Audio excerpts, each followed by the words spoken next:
अच्छा go live करना देगा।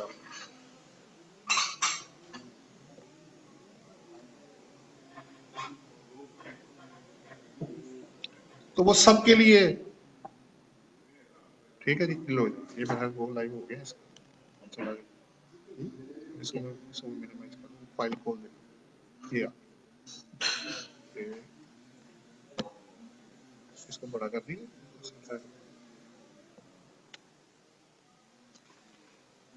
अब वो रिकॉर्डिंग भी हो जाएगी उसमें ऑटोमेटिक। तो अगर कोई चीज ऊपर नीचे होती है तो वो सबके लिए, वो मैं अपलोड भी कर दूंगा फेसबुक पे भी, यूट्यूब पे भी, लिंक्डइन, हर जगह पे वो बने हुए हमारे चैनल, वो सब उसमें, वो जैसे 250 वाले लेक्चर बताए थे ये भी उसमें चला जाएगा। अच्छा बात अब ये हो रही थी कि इनकम फ्रॉम प्रॉपर्टी, मुझे पता लग गया कि अगर मैं रेंट आउट करता हूँ तो रेलिवेंट सेक्शन मेरे पास क्या है, सेक्शन 15। अगर मैं चेक करना चाहता हूँ कि मेरे पास सेक्शन कौन सा है, तो that will be section 15 of the income tax ordinance 2001। क्योंकि आप लीगल पर्सन है तो बगैर रेफरेंस के कोई बंदा बात सुनता नहीं है, हम भी नहीं मानते किसी की बात। ये लिखा था हुआ भाई, सेल्फ मेड कहानी बना के लेकर आए, कहां से आए? तो आपको वो बताएगा कि लैंड और बिल्डिंग को रेंट आउट करके जो आपको पैसे मिलेंगे। अच्छा अब ये जरूरी नहीं है कि वो बंदा वहां हो। मैंने आपसे प्रॉपर्टी ली, मैंने कहा अच्छा जी ये आप मुझे चाबी दें, ये किराया पकड़े, आप जाए, आपका किराया आपको आ गया। मैं वहां मौजूद हूं नहीं हूं, ऑक्यूपाई किया है नहीं किया है, मैंने आपको किराया देना शुरू कर दिया। मैंने कहा अच्छा भाई 3 महीने रेनोवेशन होगी, सारा कुछ होगा, बाद में आके मैं बैठ जाऊंगा आके, आपको किराया आ गया। उसका वहां मौजूद होना, एग्जिस्ट करना लाजमी नहीं है। राइट टू यूज भी आपका रेंटल इनकम के अंदर ही आएगा। नंबर 1, लैंड और बिल्डिंग वैसे हमने तय कर लिया, इसमें डेफिनेशन भी है। लैंड वो तो सारी बात है, मुझे बताने की जरूरत नहीं, एग्री लैंड भी हो सकती है, कोई भी हो सकती है, उसमें कुछ एक्सेप्शन भी है, वो मैं आपसे बाद में बात करूंगा। अब वो अपार्टमेंट, अब एग्जांपल्स क्या है मेरे पास प्रॉपर्टी की, अपार्टमेंट, हाउस, ऑफिस, प्लॉट, कुछ भी आप जो आपका शॉप, जो भी आपका है, जो आप इमूवेबल प्रॉपर्टी रेंट पे लेंगे वो उसके अंदर शामिल। 2 बातें हो गई। अब मुझे टैक्स किस अमाउंट पे लग रहा है? एक तो हो गया ना जी कौन सी प्रॉपर्टी, किसकी बात हो रही है।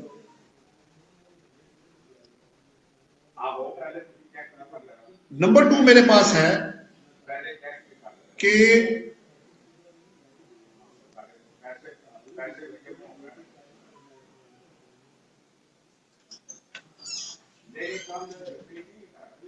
सो रेंटल आपके पास आ गया, ये मुझे पता लग गया रेंटल इनकम।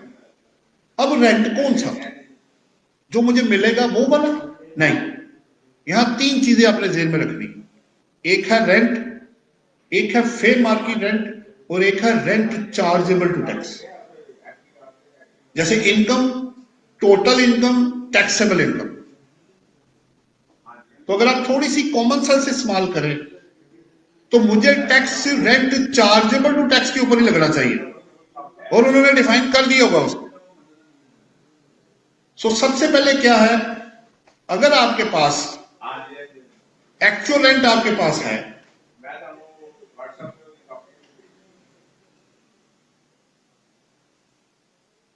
रेंट कैसे कैलकुलेट होना है, फिर आपने फेयर मार्केट रेंट कैसे निकालना है, और ultimately rent chargeable to tax के ऊपर कैसे पहुंचना, ये लड़ाई होगी। अब मसलन मैंने कहा जनाब मेरे पास रेंट है 1 लाख रुपए पर मंथ है, 12 माह का रेंट है जो मैंने रिसीव किया है, तो 12 लाख मेरा एक्चुअल रेंट बनता है। एक सिंपल सी मिसाल बना रहा हूं मैं, 12 लाख रुपए मेरा रेंट है एक्चुअल। लेकिन बात यहां खत्म नहीं होगी, लॉ ये कहता है कि rent means actual rent plus forfeited deposit. अगर आपने कोई रेंट फॉर, अगर आपने प्रॉपर्टी बेची जिसे आप बयाना कहते हैं, वो अमाउंट जब्त हो गई है क्योंकि बयाना एग्जीक्यूट नहीं हो सका कि 6 माह के अंदर पेमेंट करो भाई बाकी की, वरना बयाना गया। अगर नहीं करेंगे तो आपको पता है बयाना डबल करके वापस होता है, प्रैक्टिस ही है। और अगर वो आपको टाइटल नहीं देते तो ऑब्वियसली बयान या डबल करके वापस करें या आपका बयाना गया, दोनों को बंधा हुआ। अगर कोई भी डिफॉल्ट करता है, अगर देने वाला डिफॉल्ट करेगा तो आपका बयाना गया, उसे फॉरफिटेड डिपॉजिट कहते हैं, जब्त शुदा रकम। बड़ी अजीब सी चीज है कि आप एक्चुअल रेंट के अंदर फॉरफिटेड डिपॉजिट भी ऐड करेंगे। मसलन मैंने 50 लाख लिया हुआ बंदे से, प्रॉपर्टी मैंने बेच दी है, मैंने ले लिया, वो बंदे को मैंने कहा 2 महीने में पेमेंट करो, वो 2 महीने में नहीं कर सका। मेरा लीगल राइट भी एस्टेब्लिश हो गया है कि मैं इस डिपॉजिट को फॉरफिट कर सकता हूं, वो मैंने कर लिया। जब मैं कर लूंगा तो ये 50 लाख आपके 12 लाख के अंदर, 12 लाख देखें रेंट है या नहीं है, forfeited deposit under the income tax law section 15 के अंदर आपकी रेंट की डेफिनेशन में शामिल है। वो एज ए रेंट ही आप ऑफर करें, अदर इनकम में नहीं जाएगा। चले जी, अब ये जरूरी नहीं कि रेंट होगा और फॉरफिटेड डिपॉजिट भी होगा, ये हो भी सकते हैं और नहीं भी हो सकते।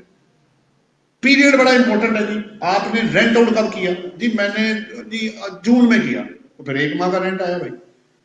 मैंने जी साल के शुरू में किया तो पूरे साल का आया। और मैंने जी बीच में तो 6 महीने खाली हो गया था, तो फिर 6 महीने का आया।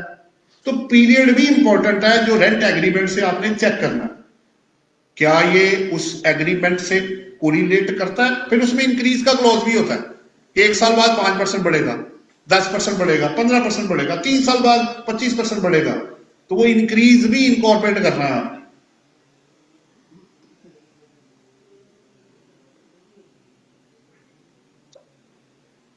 सो अभी तक मैंने रेंट आपसे शेयर किया। रेंट वो नहीं है जिसे आप रेंट कह रहे हैं, वो डिफाइन कर देखें लॉ में। जब भी एक ही मैं मिसाल जो देता होता हूं वो ऐसे है, पर्सन की मिसाल अक्सर मैं देता हूं। अब पर्सन अगर नॉर्मल लाइफ में लिया जाए तो आप बंदे को पर्सन कह रहे होते हैं, माजरत के साथ फीमेल भी नहीं कवर होती उसके साथ, उसको आप पर्सन नहीं कहते। कभी आपको बंदा नहीं कहता ना कि जी ये पर्सन है, नहीं। अब बंदे के लिए पर्सन यूज करते हैं, फीमेल के लिए नहीं यूज करते। लेडी है जी, ये वर्ड्स में बड़ा फर्क है। जैसे ही आप इनकम टैक्स लॉ में जाएंगे तो पर्सन की डेफिनेशन अवेलेबल है जनाब। Individual, AOP, company, artificial judicial person, person की डेफिनेशन में शामिल है। आप कहेंगे यार ये कैसे हो गया, बंदे के अलावा लोग भी आ गए। तो वो डिफाइन कर देता है। जब डिफाइन कर दिया जाता है तो उसका मतलब वही लिया जाएगा जो उसमें। इसी तरह रेंट, मुझे पता है एक्चुअल रेंट होता है, लेकिन लॉ इसको नहीं एक्सेप्ट कर रहा। वो इसको फॉरफिटेड डिपॉजिट को अगर कोई होगा तो उसमें ऐड करके उसको वो रेंट कहता है। फिर उसका कंपैरिजन आपने करना है फेयर मार्केट रेंट के साथ। फेयर मार्केट रेंट क्या है? अगर मैं अपना अपार्टमेंट, घर, ऑफिस किसी भी इंडिपेंडेंट पर्सन को किराए पे दूं तो कितने पैसे मिलेंगे? सीधी सी बात है, 1,50,000 जो मार्केट फेच करती है। आपका घर मार्केट में कितने पैसे लेके देगा आपको अगर किराए पे दे तो? कोई ना कोई तो वैल्यू निकलेगी आपकी। कौन बताएगा? प्रॉपर्टी डीलर बता देगा जनाब। तो जनाब ये रेंट आउट करना है, कितना किराया मिल जाएगा? वो देखेगा, अच्छा जी स्ट्रक्चर, ये वो जगह, लोकेलिटी, पार्किंग, ये वो सब। अच्छा जी वो जनाब शेख साहब थानू कोई 50,000 लग जाएगा, ऐसा ना ज्यादा नहीं मिलना, वो लग जाए दे देना। हमारे मुताबिक 50 से ज्यादा की आपकी वर्थ नहीं बनती। That is the fair market value. दोनों को कंपेयर करना है। लॉ क्या कह रहा है? कंपेयर। देखें, 2 कॉन्सेप्ट बड़े इंपॉर्टेंट है पूरे लॉ के अंदर। जितनी भी वो इनकम्स में जाता है वो कहता है एक्चुअल अमाउंट या fair market value, which ever is high. और जब वो एक्सपेंडिचर में जाता है तो एक्चुअल या जो उसने आपको कहा हुआ है विच एवर इज लोअर। अगर ऐसे ना हो तो फिर मुझे टैक्स रिकवर करा के दिखाओ, कोई बंदा कुछ नहीं पे करेगा। सो उनको पता है कि लोग ये नहीं कि झूठ ही बोलते। अगर आपकी फेयर मार्केट वैल्यू की डेफिनेशन डालने का पर्पस क्या है? इनकम टैक्स लॉ में, सेल टैक्स लॉ में, कस्टम्स में असेस्ड वैल्यू, डिक्लेयर्ड वैल्यू का कॉन्सेप्ट है। एफईडी के अंदर, तमाम के अंदर ये कॉन्सेप्ट है। क्यों है? ताकि लोग अपनी बनाई हुई वैल्यू डिक्लेयर करके उसको हतमी ना समझ लें। इसलिए रखा कि भाई ये एक्चुअल है, ये तुम कहते हो, ये मार्केट कहती है, तुम बताओ तुमने कम क्यों लिया। आपने इंपोर्ट की 100 रुपए की, वो कहता है भाई इसकी तो असेस्ड वैल्यू 300 रुपए बनती है, तुमने 100 रुपए की चीज कहां से ले ली। चलो ठीक है, ली है ना, हमें 300 पे ड्यूटीज एंड टैक्सेस दे दो, जाओ तुमने मुफ्त ली, जो भी लिया हमें असेस वैल्यू पे हमारा टैक्स दो और घर जाओ, दैट्स ऑल। अगर वो एग्जेम्पशन नहीं है तो ये कॉन्सेप्ट आपको हर जगह पे मिलेगा, फेयर मार्केट वैल्यू का कॉन्सेप्ट। ताकि इस देखें, पर्पज ज्यादा टैक्स इकट्ठा करना नहीं है, पूरा टैक्स इकट्ठा करना। अगर आप मिस स्टेटमेंट नहीं कर रहे तो आपको क्या होगा, बोलेगा जनाब मेरा तो 50,000 ही मिलता है, वही मैंने ऑफर किया आपको, आप लगा लें मार्केट में से, चेक करें ना जरा, मुझे तो इतना ही मिला भाई, और ना मेरा वो रिश्तेदार है ना दोस्त है, जो मार्केट कहती थी वो मैंने रेंट ऑफर कर दिया। वो दोनों को कंपेयर करेगा, whichever is higher by right.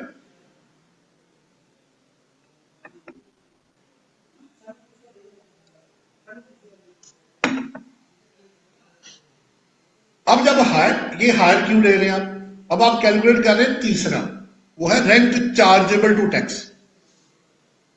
अगर वो ऐसे ना करे तो आपको क्या लगता है कि रेंट जो आप ऑफर करें वो एक्सेप्ट करके कर दे, तो वो इधर बैठा क्या कर रहा है, वो किस बात की तनख्वाह लेता रहा, वो जो रिकवरी डिपार्टमेंट, स्टेट की रिकवरी डिपार्टमेंट का वो बना हुआ है रिप्रेजेंटेटिव, तो क्यों पावर दी उसको। अगर आप ही की सारी बातें माननी है, एक बात है, तो फिर इतना बड़ा सेटअप बनाने की जरूरत क्या है, उनको बंद करो भाई इसको, जो आपने देना दो भाई घर जाओ। ऐसे होता नहीं है भाई। 122 सेक्शन क्यों रखा हुआ है, 177 सेक्शन क्यों रखा हुआ है, 214C सेक्शन क्यों रखा हुआ है, 221 सेक्शन क्यों रखा हुआ है, ताकि लोगों पे चेक एंड बैलेंस रहे, उसको पता हो कि भाई इन्होंने कल को मुझसे सवाल कर लेना, तो मुझे चाहिए कि मैं अपनी डिक्लेरेशन जो है ना वो बिल्कुल लॉ के मुताबिक करूं, अपने मुताबिक नहीं, लॉ के मुताबिक। दो बातें, जब वो रेंट चार्जेबल टैक्स निकालेगा तो एक्चुअल रेंट को कंपेयर करेगा फेयर मार्केट रेंट के साथ। मैं भी एग्जांपल भी आपको दिखा देता हूं, दोनों में से हायर बायर आएगा। अब उसके अंदर उसने ऐड करना है 1/10 ऑफ नॉन एडजस्टेबल एडवांस, तो तब आपके पास आएगा रेंट चार्जेबल टू टैक्स। तो ये वो अमाउंट है जिसके ऊपर अगर आप सेपरेट ब्लॉक के अंदर कवर्ड है तो आपने उसके ऊपर टैक्स देना है, और अगर नॉर्मल टैक्स रिजीम में है तो इस इनकम में से जो खर्चे आपने माइनस करने हैं वो करके तो बैलेंस के ऊपर आपको टैक्स लगेगा। ये दो बातें हो रही है सब। सो पहले ये कौन सी प्रॉपर्टी है भाई, किसकी बात हो रही, क्या रिसीव हुआ है मुझे, दूसरा टैक्स ईयर कौन सा है, तीसरा तो किस अमाउंट पे लगेगा भाई मुझे टैक्स, रेंट पे, फेयर मार्केट रेंट पे, या रेंट चार्जेबल टू टैक्स पे।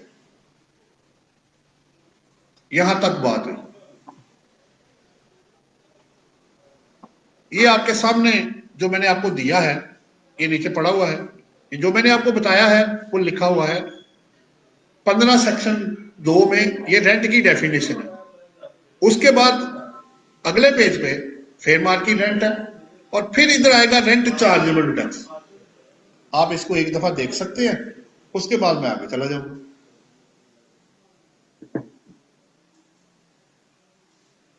सवाल नहीं भी आप करेंगे, सवाल नोट करें, पूरा मौका आपको मिलेगा, आप सारे सवाल कीजिएगा, एक दफा इसको गो थ्रू कर ले, फिर आगे चलते हैं।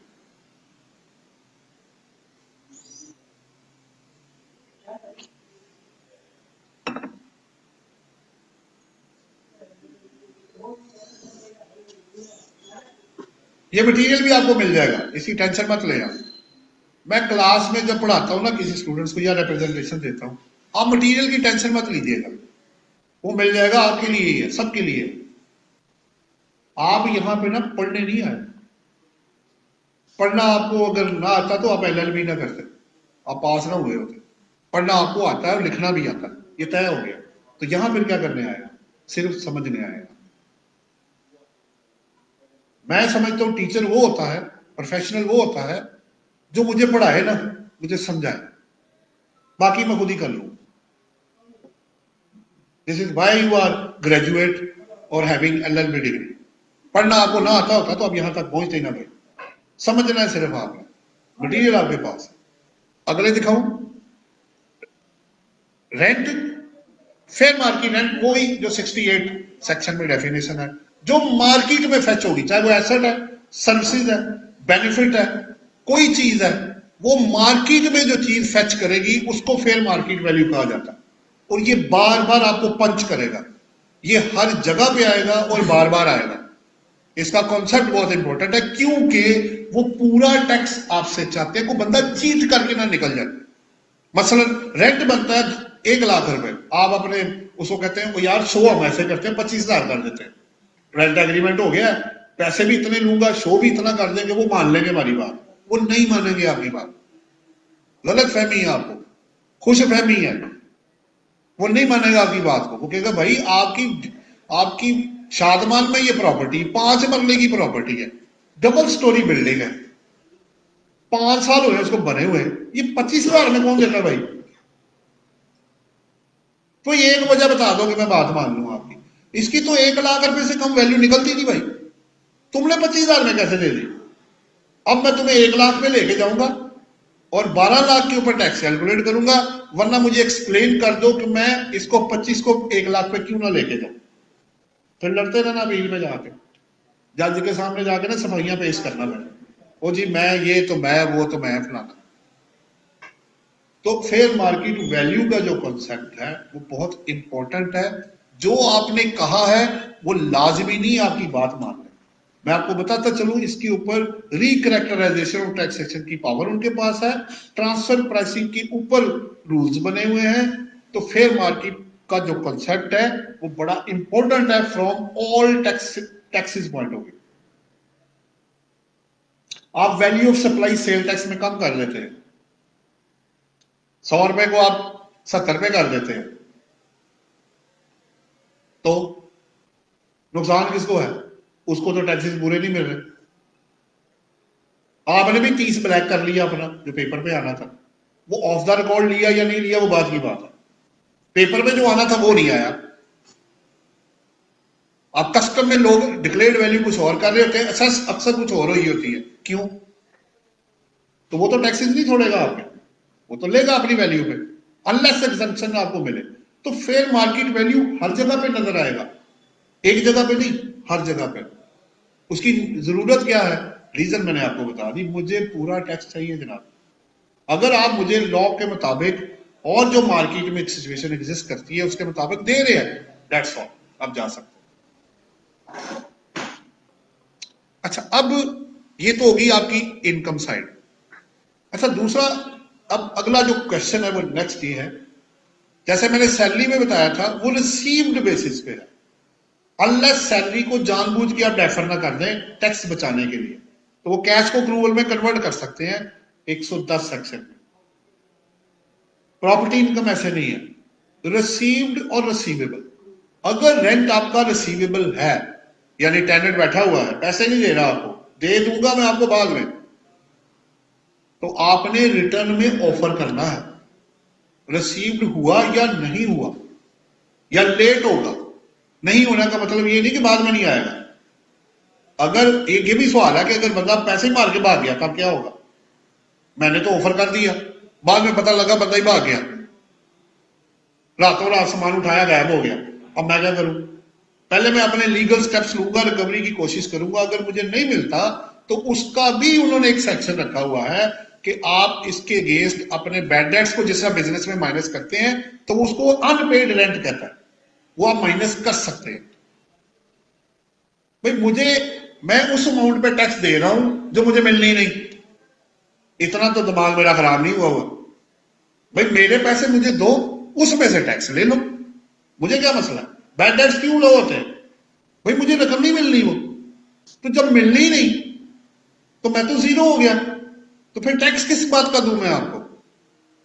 यही कॉन्सेप्ट इधर है, वो माइनस कर देगा आपको।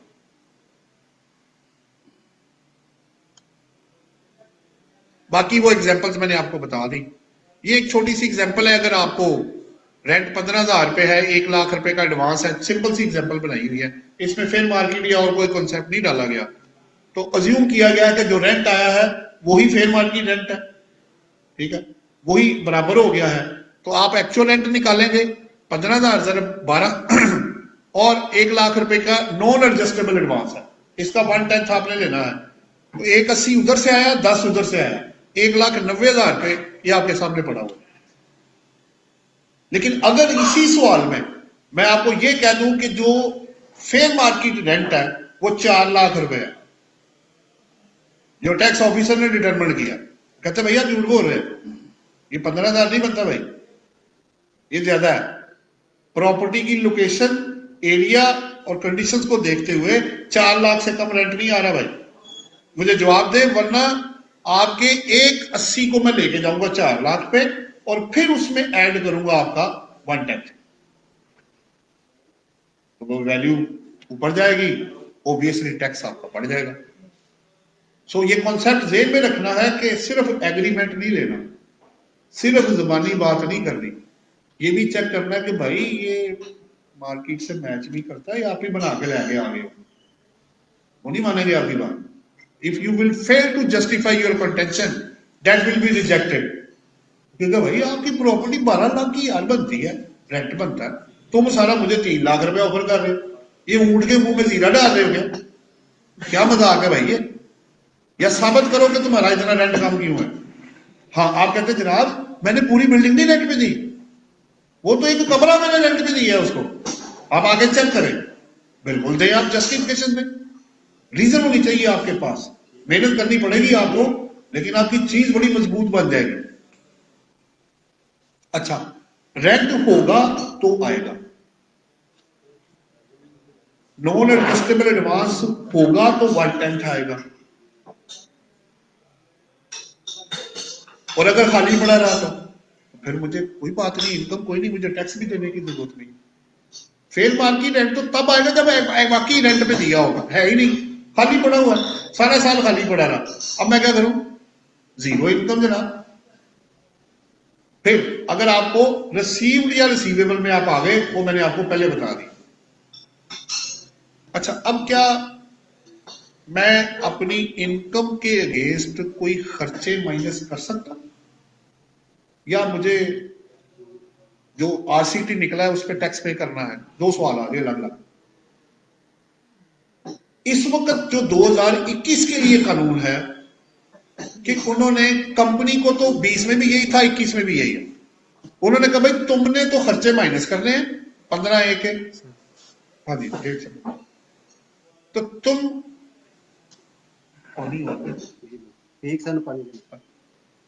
तुमने सिंपली ये काम करना है, आरसीटी को रखो ऊपर, 15 के खर्चे रखो नीचे, जो आंसर आएगा वो तुम्हारी टैक्सेबल इनकम, अगर कोई और इनकम नहीं है। फर्ज कर ले मेरी कंपनी की जो रेंटल इनकम आया है वो आ गया है 40 लाख रुपए, अज्यूम कर लेता हूं, अभी मैं खर्चों पे नहीं जा रहा, वो क्या है कैसे है बाद में करता हूं, मेरे खर्चे आ गए।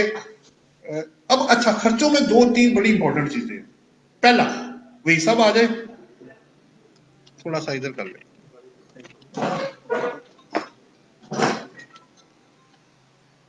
नंबर 1, मेरे खर्चे मेरी इनकम से कम भी हो सकते हैं, उसके बराबर भी हो सकते हैं, और उससे ज्यादा भी हो सकते हैं, मैं इस तरफ लाना चाह रहा था। तो हो सकता है कि रेंटल इनकम से आपको लॉस आ जाए, क्वाइट पॉसिबल है, अभी साबित करते हैं कैसे। लॉस कब आता है? लॉस कब आता है? जब आपके एक्सपेंसेस आपकी इनकम से ज्यादा हो जाते हैं। तो प्रॉफिट कब आता है? जब मेरी इनकम मेरे खर्चे से ज्यादा हो जाती है, सिंपल वर्ड, इसे आप नेट इनकम और नेट लॉस करें, ठीक हो गया। तो ऐसे कौन से खर्चे आपने अंदर डाल दिए हैं कि इनकम से ही ज्यादा हो गए? जरा मुझे भी तो पता चले, ये क्या जादू का चिराग है जनाब, ये कहां आपने स्पेंड किया? 40 लाख लेके 50 लाख के खर्चे डाल दिए आपने, वही करके रहे हो आप, जरा ब्रेकअप तो लाओ। तो दो एतराज डिफरेंट है, इनकम साइड को उसने पकड़ना है और एक्सपेंसेस को पकड़ना, भाई ये क्या क्या, जरा ब्रेकअप तो लाओ, सपोर्टिंग भी लेकर आओ जरा। कि ऐसी बार डाल डूल के टोटल पंजाबी कहते टोटल टैली ते कम जैली, टोटल पूरा करके आए हो, ये खर्चे तो दिखाओ जरा भाई। अभी सिर्फ क्या है उसके अंदर वो मैं डिटेल में बाद में बात करता हूं। इसका मतलब ये हुआ कि 3 पॉसिबिलिटीज हैं। अगर मैं नॉर्मल टैक्स रिजीम में जाना चाहता हूं, 2021 में उन्होंने इंडिविजुअल एओपी को कहा तुम्हें जो अच्छा लगता है ना, जो ऑप्शन तुम्हें बेहतर लगती है तुम चूज कर लो। यानी क्या, यानी अगर मुझे 30 लाख रेंट आया है तो मैं उस पर अपना रेंट टैक्स कैलकुलेट करूं, पेमेंट करूं, घर जाऊं, अगर वो कटा हुआ तो माइनस करूं, आगे जाऊं। नहीं, मैं कहता हूं नहीं जनाब मेरे डिडक्शन है, प्रॉपर्टी टैक्स है, रिपेयर है, फलाना है, मैंने काफी खर्चे किए हुए इसके ऊपर, लीगल है, प्रोफेशनल भी मेरे बड़े खर्चे हो गए, तो आप खर्चे माइनस करें 15A के और नेट निकालें, उस पर टैक्स कैलकुलेट करें। लेकिन नॉर्मल टैक्स रिजीम में एक इशू होता है, अगर इसके अलावा कोई इनकम हुई तो ये इनकम ऐड करके टैक्स लगेगा। सेपरेट ब्लॉक में तो ये है अगर 30 लाख आया है तो 30 लाख पे आप पे करें, घर को जाए। उधर क्या है कि अगर मेरी सैलरी इनकम भी है, बिजनेस इनकम भी है, तो फिर वो दोनों को नेट, मसलन मैं अज्यूम कर लेता हूं 30 लाख रेंटल था, 20 लाख के खर्चे मैंने माइनस किए, 10 लाख मेरा नेट प्रॉपर्टी इनकम आ गई। अगर मेरी सैलरी इनकम 50 लाख आ रही है तो ये 10 और 50 ये दोनों ऐड होकर टैक्स लगेगा। ये जरा जेब में रखिएगा। तो लोगों ने कहा जी, मुझे एक सवाल किया किसी मेरे स्टूडेंट ने, उन्होंने कहा बात यह है कि सर ये ऑप्शन दी फायदा क्या है, एक तरफ ग्रॉस है एक तरफ नेट है, तो मैं ग्रॉस पे क्यों जाऊंगा, मैं नेट पे क्यों ना जाऊं। मैंने कहा देखो मैं बाद में जवाब देता हूं, अगर आपकी कोई और इनकम भी है तो फिर क्या होगा। दूसरा, फिक्स टैक्स रिजीम को जनरली ऑडिट के नोटिस कम आते हैं,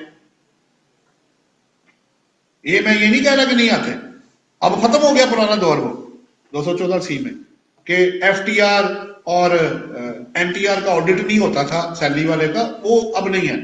उन्होंने वहां से एग्जम्पशन में से वो क्लॉजेज ही खत्म कर दी अंदर से। अब सैलरी वाले का ऑडिट होता नहीं, मैं करा चुका हूं, एफटीआर का ऑडिट होता नहीं, मैं करा चुका हूं, हो रहे हैं उनके ऑडिट्स। तो वो पुराना जो लॉ था ना जी इनको निकाल दे सबको, अब बड़े थोड़े से बच गए। बराबर प्लस माइनस आपने तय करना है whether you want to take. अच्छा, ऑप्शन मुझे तब लेनी है जब मैं एनटीआर में जाना चाहता हूं, इंडिविजुअल एओपी, अदरवाइज आप सेपरेट ब्लॉक के अंदर ही कवर्ड है जो सेक्शन 15 ने बताया हुआ है। ऑप्शन मैंने तब लेनी है जब मैं उसको नॉर्मल टैक्स रिजीम में ले जाना चाहता हूं, यानी खर्चे माइनस करना चाहता हूं। किसको, इंडिविजुअल और एओपी। कंपनी मैंने पहले कहा वो अभी भी 20 में थी एनटीआर में, 21 में भी एनटीआर में ही है, यानी उसने खर्चे माइनस करके ही टैक्स जमा कराना है, अदरवाइज और कोई ऑप्शन अवेलेबल नहीं है उसके लिए, ना पहले थी और ना अभी है। अच्छा, अब खर्चे कौन कौन से हैं जनाब, अगला सवाल ये है मैं कौन कौन से खर्चे माइनस कर सकता हूं इनकम फ्रॉम, नहीं, रेंट चार्जेबल टू टैक्स के अगेंस्ट, क्योंकि इनकम साइड तो हमने कैलकुलेट कर ली, अब मैं खर्चे कौन कौन से माइनस करूं।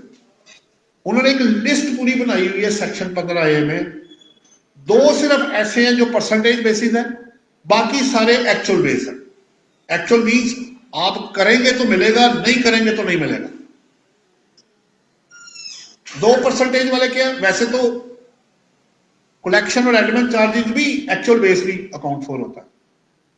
एक एक्सपेंस ऐसा है जो हुआ भी नहीं तो आपको मिल जाएगा, रिपेयर अलाउंस, 1/5 रिपेयर अलाउंस है, आप उसको 20% भी कह सकते हैं, यानी आरसीटी का 20% आपको स्टेट लाइन, आपका रिपेयर उससे ज्यादा है, स्टैट्यूटरी अलाउंस है उससे कम है, उसके बराबर है, उसके जीरो है, तब भी, जैसे कि नई बिल्डिंग है तो नई बिल्डिंग में कौन सी रिपेयर होती है जनाब, तो 2-4 साल तो निकाल जाएगा वो, तब भी आपको इवन की एक्चुअल नहीं हुआ, आपको 1/5 रिपेयर अलाउंस मिलना ही मिलना है। यहां एक बड़ा अच्छा पॉइंट है जो मैंने आपसे शेयर करना है, जो कि अमूमन हम लोग गलत कर जाते हैं। किस वैल्यू का, बिल्डिंग के रेंट का, लैंड का नहीं। लैंड में तो रिपेयर होती नहीं जनाब, बिल्डिंग बनी हुई है या लैंड पड़ी है, उसकी रिपेयर आपने क्या करनी है? कौन सा मैकेनिक लेकर आया जो रिपेयर करने लगा? कुछ नहीं होना उसका, वो जैसी है वैसे ही है। तो वहां वर्ड जो यूज हुआ है ना, वो रेंट चार्जेबल टू टैक्स है बिल्डिंग की वैल्यू का। अक्सर हम प्रैक्टिस में लोग क्या करते हैं कि सारे रेंट का 1/5 लेते हैं। अब चेक कीजिएगा, सारे लोग 1/5 लेते हैं तमाम रेंट का, तो भाई लैंड का किस बात का रिपेयर? वहां तो लिखा ही नहीं हुआ, ये वहां तो बिल्डिंग लिखा हुआ है।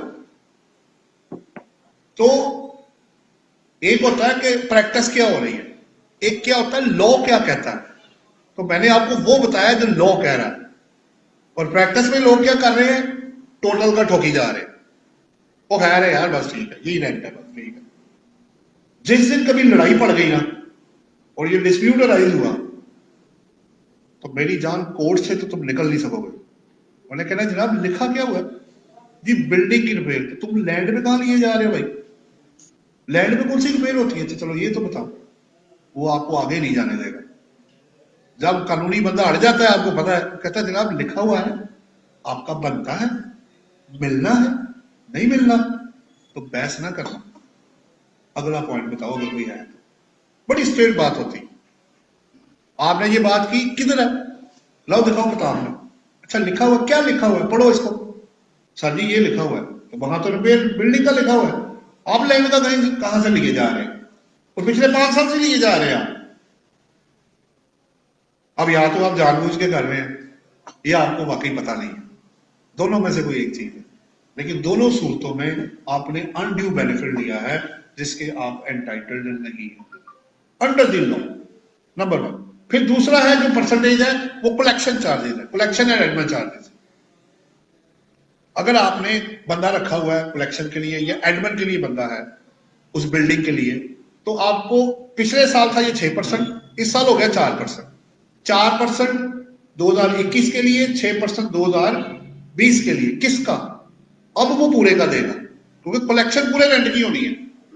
मुझे बंदा पूरे रेंट के लिए रखना पड़ेगा, पूरी प्रॉपर्टी के लिए होना है एडमिन का बंदा, सिर्फ बिल्डिंग के लिए नहीं होता। इसलिए वहां वर्ड है पूरी प्रॉपर्टी का जो रेंट आएगा आरसीटी, उसका 4 या 6%। तो फर्क वो डाल गया वहां। 2 बातें। इसके अलावा जितनी लिस्ट में आपको दिखाऊंगा, अगर आप उस रेंटेड प्रॉपर्टी के अगेंस्ट करेंगे तो मिल जाएगा, अदरवाइज नहीं मिलेगा। मसलन अभी लिस्ट में आपको दिखाता हूं। ये पहला आपका रिपेयर अलाउंस है, जो मैंने बता दिया फिक्स है, इररिस्पेक्टिव कि आपने एक्सपेंस किया है या नहीं किया है, या इससे ज्यादा है या इससे कम है या जीरो है, ये मिलना ही मिलना है। इसे स्टैट्यूटरी अलाउंस कहते हैं। ये फिक्स्ड है, ये मिलेगा ही मिलेगा। लेकिन किसका? आप जरा वर्डिंग तो देखें क्या लिखा हुआ है। इन रिस्पेक्ट ऑफ, ये लिखा हुआ है बिल्डिंग। ये पहला जी रिपेयर अलाउंस है। दूसरा है आपके पास, अच्छा पहले मैं कलेक्शन और एडमिन कर दूं, वो ये वाला मैंने येलो किया, आप देख सकते हैं। 4% of RCT in respect of property. अब उसने बिल्डिंग नहीं वर्ड यूज किया, अब वो प्रॉपर्टी है। और वैसे भी कलेक्शन के लिए बंदा दोनों चीजों के लिए होता है। एक भाई बिल्डिंग का रेंट ले आना, लैंड का ना लेके आना, इस तरह थोड़ी होता है। मजाक कर रहे हैं हम यहाँ पे क्या? एडमिन में बंदा रखा है, तुमने सिर्फ लैंड की हिफाजत नहीं करनी, बिल्डिंग की करनी है। ये क्या क्या होता है? प्रॉपर्टी प्रॉपर्टी होती है, लॉजिकल है, समझ आती है। आप खुद मुझे एक चीज बताएं, जब आप किसी बंदे की बैलेंस शीट बनाते हैं, उसके अंदर जब लैंड एंड बिल्डिंग लिखते हैं, तो कभी लैंड पे डेप्रिसिएशन ली आपने? लैंड को अलग लिखते हैं ना, उस पर डेप्रिसिएशन क्यों नहीं लेते आप? तो इधर भी वही प्रिंसिपल है। तो रिपेयर अलाउंस लैंड का कौन सा लेना है आपने? फिर ये लॉजिक वहीं से ही आया। जब एक चीज में डेप्रिसिएशन होनी नहीं है, और अच्छा लैंड का जो लफ्ज है, वो 3rd शेड्यूल के अंदर लैंड कहीं लिखा हुआ कि इस पे आपको इतना रेट मिलेगा? नहीं लिखा हुआ। वहां डेप्रिसिएबल एसेट्स है। Building, plant and machinery, office equipment, motor vehicles, underground installations, offshore assets. So logical भी है और टेक्निकल भी है। इसके अलावा वही सब इधर आ जाए। उसके अलावा जितने एक्सपेंडिचर आपकी लिस्ट है, इसके अलावा अब आगे तक जाएंगे ना, ये जाते हैं तकरीबन 11 पॉइंट्स हैं जी इसके, ठीक है। बाकी के जितने पॉइंट्स है ना वो रियल बेसिस पे है। मसलन अगर मैं उस प्रॉपर्टी की इंश्योरेंस करवाऊंगा तो मिलेगी। कौन सी प्रॉपर्टी? जो मैंने रेंट जिसका लिया। ये अब कोई दूसरी प्रॉपर्टी की बात नहीं हो रही, क्योंकि रेंट आपने जिस प्रॉपर्टी का दिया है ये चार्जेस भी उसी से कनेक्टेड होंगे।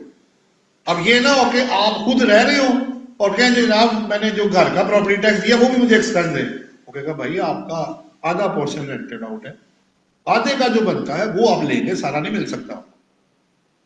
नेक्स्ट, लोकल रेट चार्ज, आप प्रॉपर्टी टैक्स भी, अच्छा पहले आपको याद होगा पहले वेल्थ टैक्स भी होता था जो रेफर हुआ हो।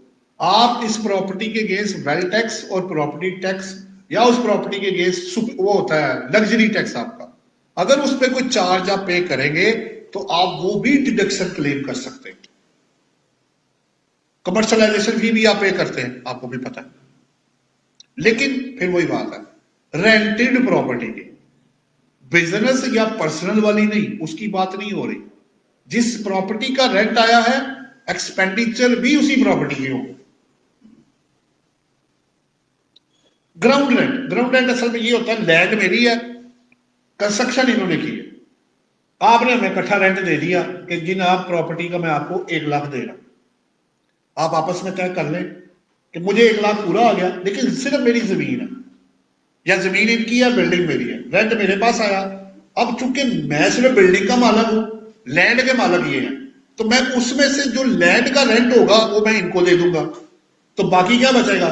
बिल्डिंग का जो मेरा पोर्शन है। तो ग्राउंड रेंट भी आप एक्सपेंस ले सकते हैं प्रोवाइडेड के वो रकम आपके पास आई हो, तो वो मैं इसको इनको इनका पकड़ा दूंगा, अपने में अपने पास रखना। इसको ग्राउंड रेंट कहते हैं।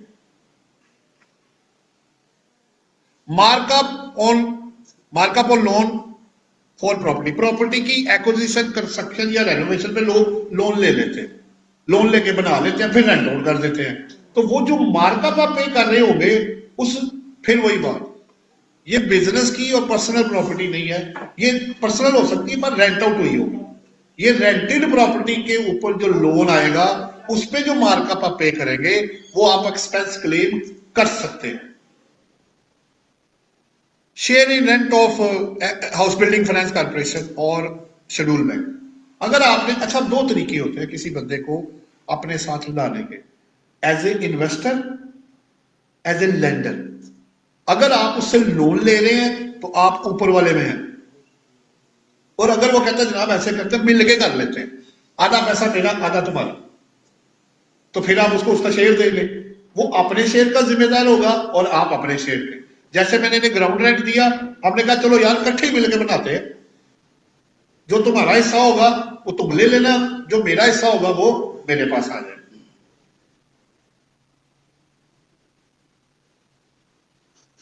प्रॉफिट ऑन मॉर्गेज और चार्ज, अगर कोई आपकी प्रॉपर्टी जब एससीसीपी पे चार्ज पीरियड इसका किया जाता है, अगर कोई आपने चार्जेस पे किए, अगर कोई है तो आप वो भी मांग सकते हैं। लेकिन कौन सा? रेंटेड प्रॉपर्टी बार बार यूज करना, एडमिन वाला हो गया था। लीगल एक्सपेंसेस, अब ये वो एक्सपेंसेस है, अगर मेरे टाइटल को मैं डिफेंड कर रहा हूं, किसी बंदे ने कब्जा कर लिया, वो गाली नहीं कर रहा, किराए पे है, वो कहता जी ना तो मैं तुम्हें किराया दूंगा और ना ही मैंने प्रॉपर्टी छोड़नी। आजकल बड़े किस्से कॉमन हुए हैं। मैं कोर्ट में चला गया जनाब ये देखे मैं मालक हूं, ये बंदा मेरी प्रॉपर्टी नहीं खाली कर, ऑर्डर लिए, वकेट कराना है जो भी आपने। अब उसमें जो लीगल एंड प्रोफेशनल चार्जेस मेरे होंगे, हो सकता है वो आपके रेंट से भी ज्यादा हो जाए, कोई पता नहीं है। देखें 20% तो गया ऊपर ही, वो जो भी था आपका रेंट उसका 20 तो ऊपर से उड़ गया, बाकी बचा 80%। 80 के अगेंस्ट आप एक्सपेंसिस मैच कर लें, अगर आपके एक्सपेंसिस ज्यादा है तो लॉस हो गया जनाब, मुझे प्रॉपर्टी इनकम, एनटीआर में मुझे कोई टैक्स नहीं देना। अच्छा, सैलरी और प्रॉपर्टी में एक बड़ी इंटरेस्टिंग चीज है, आप इस इनकम के अगेंस्ट कोई भी लॉस एडजस्ट नहीं कर सकते। सेक्शन 56 है, बड़ी जबरदस्त चीज। फर्ज करें मेरी प्रॉपर्टी इनकम आ गई है 15 लाख रुपए, बिजनेस लॉस है 1 करोड़ रुपए का, आपको 15 लाख पे टैक्स लग जाएगा। सैलरी, बल्कि जब आप रिटर्न फीड करेंगे ना, वो आपको टैक्स नहीं निकालने देगा, वो लॉस को अलग ले जाएगा और 15 लाख के ऊपर जाके टैक्स कैलकुलेट कर देगा। आपको एडजस्ट ही नहीं करने देगा, वो पावर ही नहीं है आपके पास। सो सैलरी और प्रॉपर्टी इनकम के अगेंस्ट कोई भी लॉस आप एडजस्ट नहीं कर सकते। अच्छा, इनकम होगी तो ऐड हो जाएगी, ये एओपी के शेयर की तरह होता है, अगर प्रॉफिट आया तो ऐड होगा, लॉस हुआ तो इग्नोर हो जाएगा। चले, सो लीगल एक्सपेंसेस अगर टाइटल को डिफेंड करने के लिए है रेंटेड प्रॉपर्टी के, फिर वही बात है, तो हो सकता है कि आपके एक्सपेंसेस आपकी इनकम से ज्यादा हो। ये अनपेड रेंट वही है, जैसे बैड डेट्स की सेक्शन 28-29 में, मेरा हाल 29 है, उसमें कंडीशन लिखी हुई है कि बैड डेट्स क्लेम करने के लिए प्री कंडीशन है, अनपेड रेंट को भी क्लेम करने की प्री कंडीशन है, बोनाफाइड टेनेंट हो, पहले से इनकम टैक्स में ऑफर हुई हो, आपने लीगल स्टेप्स लिए हो रिकवरी के, लेकिन पैसे ना रिसीव हो रहे हो, बड़ी कोशिश की मेरा पैसा किसी तरह मिल जाए, वो नहीं मिला, तो फिर अनपेड रेंट को आप एज ए डिडक्शन के तौर पे माइनस कर देंगे अपनी इनकम फ्रॉम जो रेंट चार्जेबल टैक्स है उसके अगेंस्ट। हाँ, अगर बाद में एक और भी नीचे लिखा हुआ है, अगर आप अगले सालों में जाके अगर आपको रिकवरी हो जाती है, वो बंदा आ जाता है, कहता जनाब देखें हालात खराब थे, पैसे नहीं थे, मैंने नहीं दिए, आज मैं आ गया हूं, ये आपके पैसे जो है ना आप ले लें मुझसे, तो फिर जब आपको रिकवरी होगी फिर उस साल में वो आपकी रेंटल इनकम में चला जाएगा। जब नहीं मिला तो मैंने माइनस किया, जब मिल जाएगा तो तब मैं उस पर ऑब्वियसली उस साल में अपनी रेंट में ऐड करके उसको आगे लेके जाऊंगा।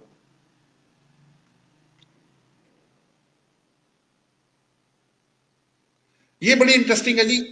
देखें, जितने एक्चुअल एक्सपेंडिचर की बेस पे अपने एक्सपेंडिचर लिए हैं, सेल टैक्स लॉ 73 सेक्शन के थ्रू ये बताता है कि आपने 180 डेज में पेमेंट करनी होती है, वरना इनपुट आपका वो डिसलो कर देते हैं। वहां सिर्फ 180 डेज है, यहां 3 साल है।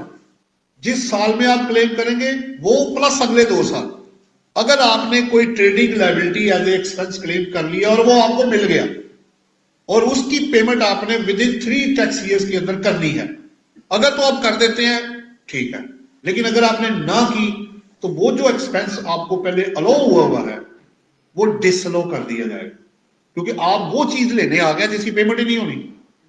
भाई क्या फेक एंट्रियां डाली हुई है, वो बंदा किधर है, वो मर गया है, वो मांग नहीं रहा, किधर चला गया? कौन है बंदा जो आपको इतना टाइम देता है? आजकल कौन देता है? 3 साल 3 महीने नहीं लोग वेट करते, कहते भाई एडवांस पैसे दो, पीछे भागने वाला कोई दौर नहीं है। 9 नगद 13 उधार, भाई आप उसे डिस्काउंट ले लो, पैसे अभी लो, इधर टेबल पे रखो, चीज ले लो।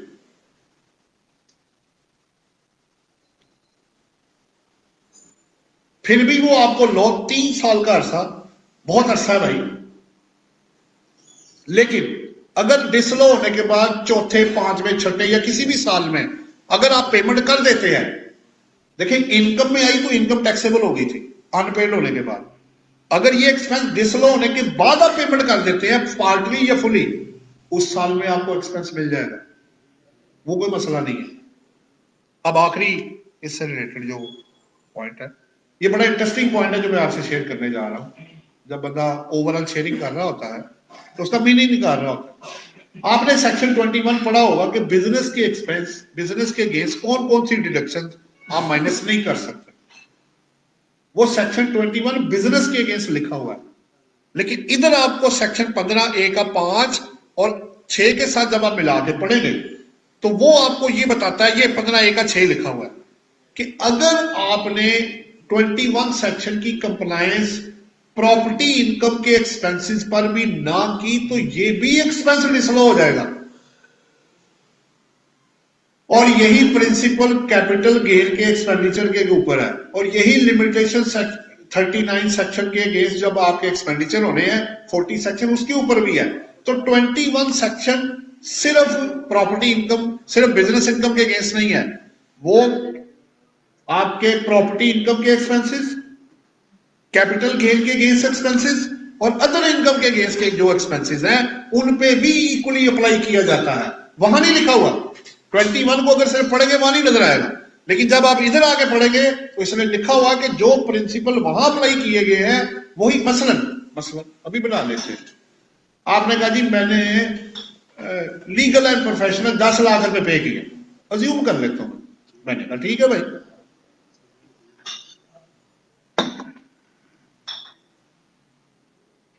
तो आपने क्रॉस चेक में पेमेंट करनी थी, वो किधर है? और नहीं जी नहीं, इस पे तो 21 सेक्शन लगता ही नहीं। भाई किसने कहा नहीं लगता? 15 सब सेक्शन ए का 6 पढ़ो जाके, लगा हुआ है।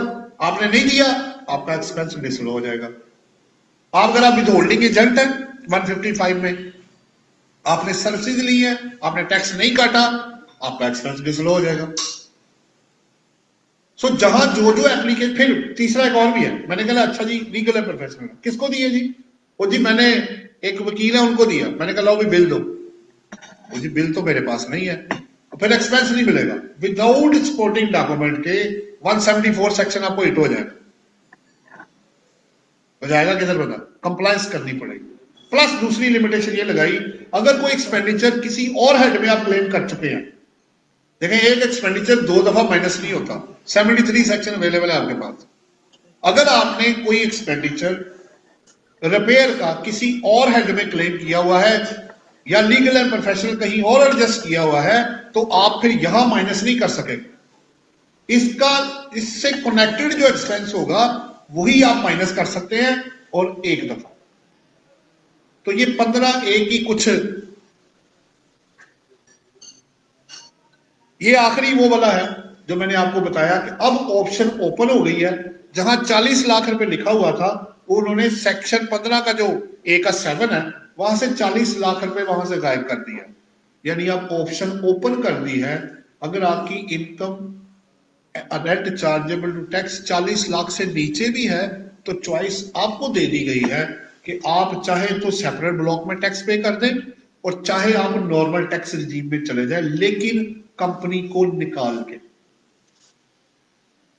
अच्छा, आप जितने सेक्शन पढ़ेंगे ना आपको सारे, आपको वो कंपनी नजर आएगा तो लगेगा कि ये कि सिर्फ कंपनी के लिए है, लेकिन नीचे जाके उसने, आपने उसको मिला के पढ़ना है 15A का 7, वो ये क्लियर करेगा कि ये एक्सपेंडिचर आल्दो के ऊपर कंपनी लिखा हुआ, ये इंडिविजुअल और एओपी भी क्लेम कर सकते। लॉ वैसे भी कलेक्टिवली पढ़ा जाता है, एक एक करके चीज पढ़ेंगे तो कभी समझ नहीं आएगा, तो कलेक्टिवली ही पढ़ेंगे तो फिर आपको डिडक्शंस की समझ आ जाएगी। ये जी इनकम साइड थी, टैक्स ईयर था, डिडक्शंस थी, रेंट चार्जेबल टैक्स पे हम पहुंचे, बिजनेस इनकम उसकी एक्सेप्शंस आपको बताई कब। अच्छा, इसमें एक बड़ी एक दो इंटरेस्टिंग चीजें हैं, तो इसकी एक्सेप्शन है ना, वो मैं जरूर, फिर मैं आता हूं अगले किसी दूसरे पॉइंट पे। ये बड़ा इंपॉर्टेंट है, इससे काफी विजन ब्रॉड होगा सब लोगों का। ये बेसिकली एग्जांपल्स हैं कि आपको लगेगा कि शायद इनकम फ्रॉम प्रॉपर्टी है, लेकिन वो होगा नहीं, वो किसी और हेड में जा रहा है। इसके ऊपर देखें ना, मैंने एक चार्ट छोटा सा ऊपर एक लाइन लिखी है, एक केस है सेक्शन 41 का और बाकी जो आपके 6 केसेस हैं, टोटल 7 केसेस हैं, वो सेक्शन 39 में कवर्ड है। तो 41 ये आपके पास ये पड़ा हुआ है, आपको पता होगा, मैंने पिछले एक सेशन में भी आपसे शेयर किया था, जो मेरा एतराज भी है इस सेक्शन 41 पे। अगर मैं खुद कल्टीवेशन करता हूं तो मैं जो वो कल्टीवेट करके चीज बेचूंगा अपनी लैंड से, वो एग्री इनकम है। अगर मैं अपनी जमीन ठेके पे दे देता हूं तो जो मुझे रेंटल आएगा वो भी एग्री इनकम है। कमाल बात है यार, ये कैसे हो गया? अच्छा, जिसने कल्टीवेशन की टेनेंट ने, उसकी भी एग्री इनकम, जिसने रेंट रिसीव किया उसकी भी एग्री इनकम, ये कैसे भाई? तो ये लॉ मेकर बेटर अंडरस्टैंड कि वो क्या करना चाह रहे हैं, वो इस सेक्टर को बेनिफिट देना चाह रहे हैं, सीधी सी बात है, वो नजर आ रहा है। रेंटल वाला कैसे एग्री इनकम में चला गया यार? और लिखा हुआ है कि बिल्डिंग रेंट आउट जो आप करेंगे वो आपका, या लैंड आप जो करेंगे वो एग्री इनकम के अंदर ही जाएगा। चले ठीक हो गया। बाकी जितने केसेस हैं उसमें से पहला आपके सामने है lease of building with plant and machinery, section 39 के अंदर ये लिखा हुआ है, ये उसी में से निकाला गया सारा, आगे लिखा हुआ है आपको रेफर सेक्शन नजर आ रहा है। ये जितनी अब एग्जांपल आप करने लगे हैं ना, ये सारी सेक्शन 39 में लिखी हुई है। ये किस में कवर्ड होगा? इनकम फ्रॉम अदर सोर्सेज में। लगेगा कि शायद रेंटल इनकम है, लेकिन वो रेंटल प्रॉपर्टी इनकम के अंदर फॉल नहीं करेगा। तो मैंने वो करना है जो मुझे कानून ने कहना जनाब। तो उसने कहा अगर आप अपनी factory land and building together with plant and machinery rent out करेंगे, तो फैक्ट्री का जो रेंट आपको रिसीव होगा वो अब आपकी प्रॉपर्टी इनकम में नहीं जाएगा, वो इनकम फ्रॉम अदर सोर्सेज में जाएगा। एक दो बेस्ट एग्जांपल, पीसी होटल, खाना भी है, स्विमिंग भी है, ठीक है, सैरो तफरी भी है, सारा कुछ है। तो वो अपार्टमेंट या वो जो उन्होंने बनाए हुए हैं उसका क्या करना है भाई? अगर इस पे ना जजमेंट्स भी है, इसके अंदर कोटेड है, अगर आपका एंसिलरी काम जो है उस प्रॉपर्टी को मैनेज करके और फूड वगैरह सब कुछ अदर सर्विसेज भी देना है, तो तब ये इनकम फ्रॉम प्रॉपर्टी नहीं, ये बिजनेस इनकम में जाएगा। तो पीसी होटल या फ्लैटी होटल जो भी रूम्स आपको रेंट पे देगा वो इनकम फ्रॉम प्रॉपर्टी में नहीं आएगा, आल्दो के लगेगा कि ये है, लेकिन वो होगा नहीं। दूसरी बात, अगली एग्जांपल है सब लीज रेंट फॉर टेनेंट। अब मैं फर्ज करें मैं किराए पे से घर ले लेता हूं, तो मैंने कहा जनाब घर तो बहुत बड़ा है, मैं ऐसे करता हूं, मैं अपने साथ एक और टेनेंट ले आता, इनकी मर्जी के साथ। मैंने कहा जी मुझे कोई मसला नहीं, मुझे मेरा किराया पूरा दे, आप दो रख ले। नीचे ग्राउंड फ्लोर मैंने ले लिया, ऊपर मैंने एक और टेनेंट रख लिया, रेंट 1 लाख रुपए ही है। मैंने कहा जी 50 तुम दो, 50 मैं दूं। अब टेनेंट अगर सबलेट करेगा तो इसकी प्री कंडीशन ये है कि रेंट में आने के लिए आपका ओनर होना जरूरी है। अगर आप रेंट के लैंड के ओनर नहीं है ना बिल्डिंग के, तो वो इनकम फ्रॉम अदर सोर्सेज में जाएगा, वो ओनर ना होने की वजह से वो चला जाएगा इनकम फ्रॉम अदर सोर्सेज। तो टेनेंट अगर सबलेट करके कोई रेंट रिसीव कर लेता है तो वो उसकी इनकम फ्रॉम प्रॉपर्टी नहीं होगी, वो इनकम फ्रॉम अदर सोर्सेज होगी। आगे है जी मेरे पास provision connected with rented building. आपको पता है अमूमन क्या होता है कि जब प्लाजो में एक मेन मीटर लगा के आगे सब मीटर लगा दिए जाते, बिजली भी बेच रहे होते, 15 रुपए का यूनिट लेके 20 रुपए का आपको दे रहे होते, 18 रुपए का आपको दे रहे होते। अब देखिए वो जो यूटिलिटीज से पैसा उसके पास आ रहा है वो तो लैंड एंड बिल्डिंग की डेफिनेशन में नहीं आता। अगर मैं आपको एक घर दे दूं, मैं आपको कहूं जी आपको फर्निश चाहिए या अनफर्निश चाहिए, आपने कहा जी दोनों ही बताएं। मैंने कहा देखो अगर लैंड एंड बिल्डिंग लेनी है तो 2 लाख रुपए रेंट, अगर अंदर तुमने सामान फ्रिज सारा कुछ फर्निश चाहिए उसका 1 लाख रुपए अलग होएगा, तो 3 लाख हो जाएगा। बताओ क्या करना है, सामान तुम्हारा या मेरा? आपने कहा जी सामान भी आप डाल दें। अब मैं 3 लाख रुपए आपसे ले रहा हूं, लैंड एंड बिल्डिंग जो 2 लाख है वो जाएगा इनकम फ्रॉम प्रॉपर्टी में, और यूटिलिटीज या अदरवाइज जो भी मैंने बीच में सामान रखा हुआ है क्योंकि वो लैंड एंड बिल्डिंग नहीं है, उससे जो पैसा मेरे पास आएगा वो इनकम फ्रॉम अदर सोर्सेज में जाएगा। तो 3 लाख के 2 हिस्से हो जाएंगे, 24 लाख एक तरफ, 12 लाख एक तरफ। नेक्स्ट है जी ग्राउंड रेंट। ये बड़ा इंटरेस्टिंग है, इस पे थोड़ी सी बात करनी पड़ेगी, इस पे काफी हमें होमवर्क करना पड़ेगा कि अभी मैंने ग्राउंड रेंट आपको उधर पढ़ाया, अब ये थोड़ा सा मुख्तलिफ है। अमूमन क्या होता है जब आप ये कैंट एरिया में जाएंगे जहां 99 ईयर लीज होती है ना, वहां लॉ ये कहता है कि जो 99 ईयर की लॉन्ग टर्म लीजेस है, ये नहीं कि जानबूझ के बनाया गया है, वो वहां की प्रैक्टिस ही यही है, वो बेचते नहीं है, नॉमिनल से रेंट पे आपको लीज आउट कर देंगे कि जनाब इसका आप इतना रेंट पे कर दें। तो उस सूरत में वो इनकम फ्रॉम प्रॉपर्टी में नहीं आएगा, इनकम फ्रॉम अदर सोर्सेज में जाएगा। ये जरा हटके पॉइंट है, वो एक्सपेंस वाली साइड थी, ये आपकी इनकम वाली साइड है, वो खर्चे के लिए था, ये इनकम के लिए है। सो अगर आपकी जैसे मैंने कहा कि जैसे आपका जो है ना जॉयलैंड है या आपका जो सिनेमा बना हुआ है, ये 99 ईयर लीज के ऊपर है, वो बेचते नहीं है, तो फिर जो पैसा आएगा उसके पास जो भी रेंट आपने तय किया हुआ है, तो वो इनकम कौन सी है? आल्दो लगेगा कि ये तो लैंड एंड बिल्डिंग है भाई, तो उस सूरत में वो इनकम फ्रॉम अदर सोर्सेज में जाएगा, वो इनकम फ्रॉम प्रॉपर्टी के अंदर नहीं आएगा। बाद में क्वेश्चन आप कर लीजिएगा। नेक्स्ट है प्रोविजन फॉर यूज और एक्सप्लॉयटेशन ऑफ प्रॉपर्टी। देखिए, मैं एक प्रॉपर्टी मैंने रेंट आउट की है, उसमें से तेल का या वो क्या कहते हैं कोयले का जहीरा निकला है, अब क्या होगा? उससे जो पैसा आएगा तो वो तो लैंड एंड बिल्डिंग नहीं है, वो तो लैंड एंड बिल्डिंग नहीं भाई, वो इनकम फ्रॉम अदर सोर्सेज। वैसे भी आपको पता है, कोई जब माइन या कोई चीज बरामद होती है तो पहले मालक स्टेट होता है, वो जखायर आपके नहीं है, वो उनके हैं, उसके बाद आगे बात होगी। बहरहाल वो लंबी बहस के बाद में चले, ये भी चला गया। अगला मैंने आपको पहले ही बता दिया, सेक्शन 41। लास्ट बड़ा इंटरेस्टिंग है, ऐसे होता कम है, लेकिन चूंकि एग्जाम्पल बनाई गई है तो उन्होंने उसको कवर किया। फर्ज करें मैंने जब लीज पे एक प्रॉपर्टी ली थी तो मैंने एडवांस दिया था 2 लाख रुपए, सिक्योरिटी डिपॉजिट जिसे आप कहते हैं। मैं 20 साल उस बंदे के साथ रहा, बड़ा अच्छा वक्त गुजरा। जब मैं खाली करने लगा तो उसने कहा यार ऐसे करो, बड़ा अच्छा वक्त गुजरा तुम्हारे साथ, ना कोई लड़ाई हुई, ना कोई मुंह मारी हुई, ना कोई गाली गलोच, कुछ भी नहीं, ना कोई डिफरेंस आया, बड़े प्यार से 20 साल का पता नहीं लगा यार गुजर गया। तुम्हें भी वक्त पे पैसे दिए, हमने भी तुम्हें तंग नहीं किया, तो ऐसे करो, तुमसे मैं खुश बहुत हूं यार, तुमने 2 लाख दिया था, मैं तुम्हें 5 लाख वापस कर, मेरी तरफ से 30 लाख, 3 लाख तुम लो। जितनी भी रकम उसने ऊपर देनी है, हो भी सकता है और नहीं भी हो सकता, लेकिन अगर ऐसे होता है और टेनेंट ने दिए थे 2 लाख रुपए, वापस आए हैं 5 लाख रुपए, तो ओवर एंड अबव रकम कितनी है जनाब? 3 लाख रुपए। अब प्रिंसिपली तो इसको फॉरेन टैक्स होना चाहिए था अदर इनकम में जाके। लॉ ये कह रहा है अगर आप ये रकम ऑफर करेंगे तो आपने इसको 10 पे तकसीम करके हर साल 3 लाख का 30,000 हर साल अपनी इनकम फ्रॉम अदर सोर्सेज में ऐड करके टैक्स देते।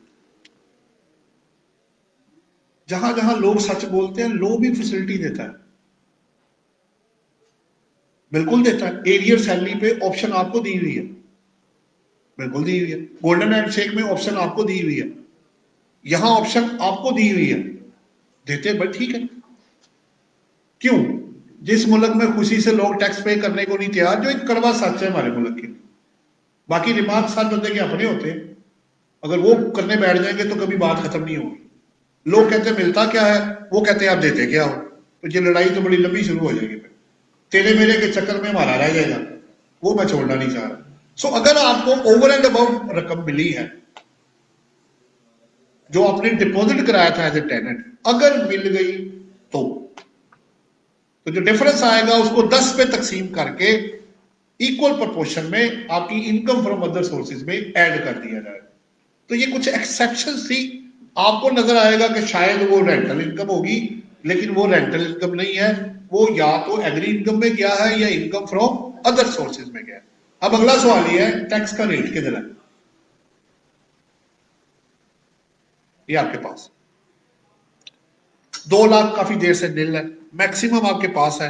अगर आप 80 लाख से ऊपर जाते हैं तो 35% स्लैब रेट होगा। अब आप ग्रॉस पे आते हैं या माइनस करके आते हैं, रेट यही है। आप कहते हैं जी मैंने नहीं डिडक्शन माइनस करनी, 40 लाख पे देना, तो देख लें 40 लाख का स्लैब किधर है। आप कहते हैं नहीं जी डिडक्शन माइनस करें, वो माइनस करके जो निकलेगा वो भी यही किसी ना किसी स्लैब में जाएगा। स्लैब रेट यही है दोनों के लिए, चाहे आप नेट इनकम पे आए चाहे आप ग्रॉस पे आ जाए।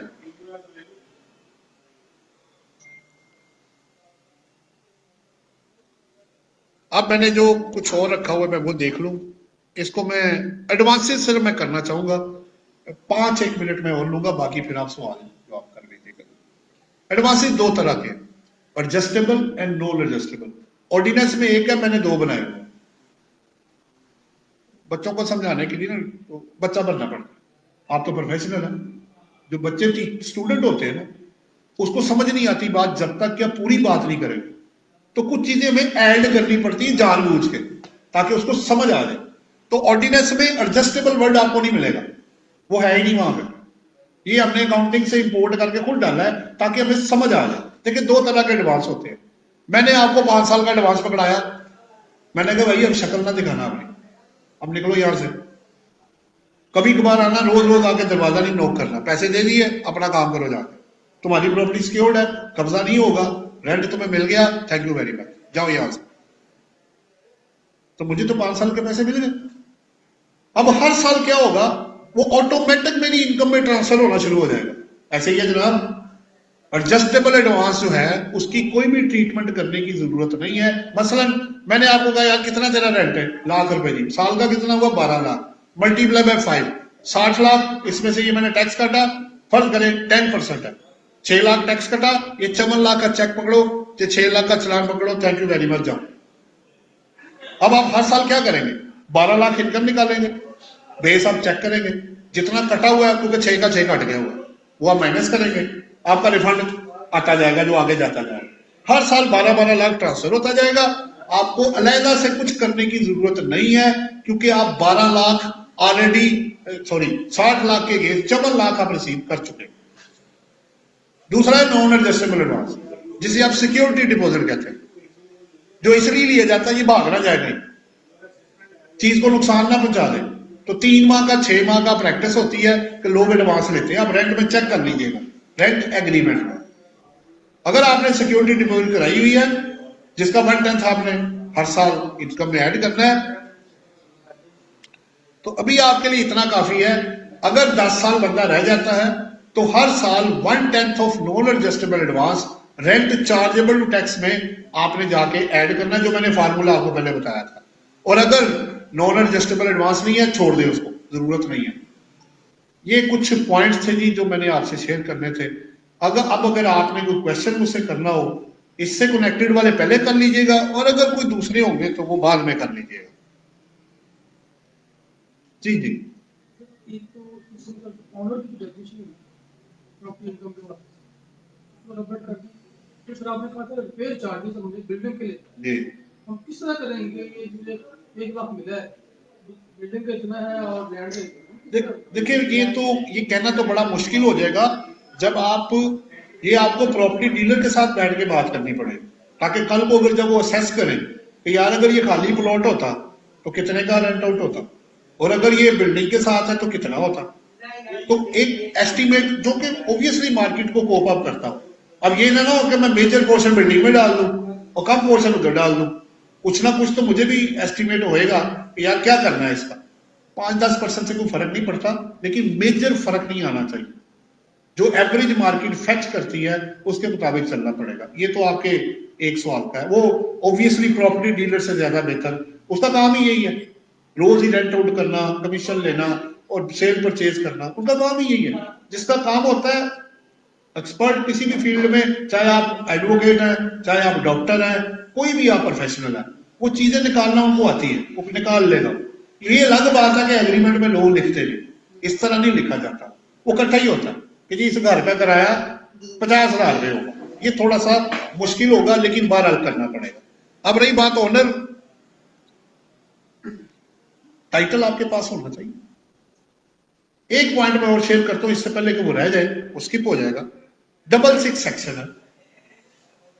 अगर एक प्रॉपर्टी के एक से ज्यादा मालक है, को ओनरशिप इसको हम लोग कहते हैं, को ओनरशिप। मसलन 2 भाइयों को विरासत में एक प्रॉपर्टी आई है जिसका 12 लाख रुपए रेंट है, दोनों का आधा आधा हिस्सा है, 6 लाख ए का, 6 लाख बी का। अब टैक्स 12 लाख पे नहीं लगेगा, 6-6 लाख के ऊपर वो अपना कैलकुलेट करें। लेकिन ये प्रिंसिपल एओपी और कंपनी पे अप्लाई नहीं होगा, ये जरा फर्क रखिएगा। एओपी में टाइटल एओपी के पास होता है, वो टैक्स जमा कराएगी कलेक्टिवली। कंपनी के पास टाइटल कंपनी का होता है, ओनरशिप में टाइटल बंदों के पास होता है, वो दोनों मालक है। तो इसको फर्क कीजिएगा ओनरशिप और एओपी में, तो आपको फायदा हो जाएगा। अगर ओनरशिप में, विरासत में अक्सर चीजें आई होती है, लोग मिलके ले लेते हैं। ये जान की बात कर,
दूसरी एग्जाम का भी वेट करना है या कर सकते हैं?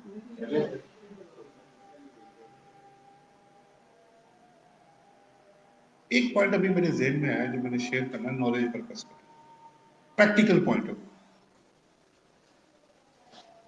जो कि मैंने फेस भी किया, फिर मैं ओपन कर दूंगा हाउस ऑफ, फिर क्वेश्चन और कर लेंगे। हमारा केस ना एक इंटेलिजेंस पास गया, बंदे ने रिटर्न में फाइल नहीं की हुई थी, तो हमने की। मुझे उस केस में बड़ी मेहनत करनी पड़ी, ना भी करता तो इंटेलिजेंस वाले करा लेते हैं, आपको पता तो है, मुझे बताने की जरूरत नहीं थी। आप प्रॉपर्टी विरासत में आई,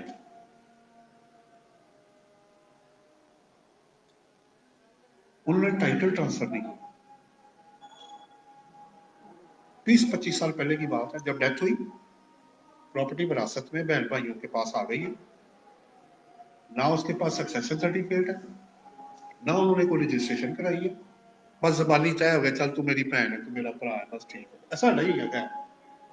आज ओरल है, सब बैठे हुए घर में आराम से।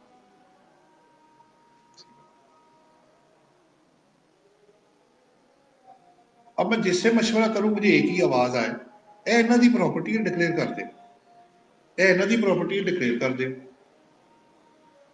मैं कि यार मुझे डाउट क्यों हो रहा है, उसके नाम टाइटल ही नहीं, मैं उसके नाम कैसे डाल दूं? ढूंढते ढूंढते महीना मुझे और बहुत मेहनत करनी पड़ गई इसके इस पॉइंट के ऊपर ही। केस तो हमारा 3 साल चला, इसके ऊपर ही मुझे महीना लग गया। मैंने कहा यार मुझे हजम क्यों नहीं हो रहा है, जिससे मैं बात करूं आपको क्या मसला है यार, जब डेथ हो जाती है ऑटोमेटिक प्रॉपर्टी का मालक बन जाते हैं।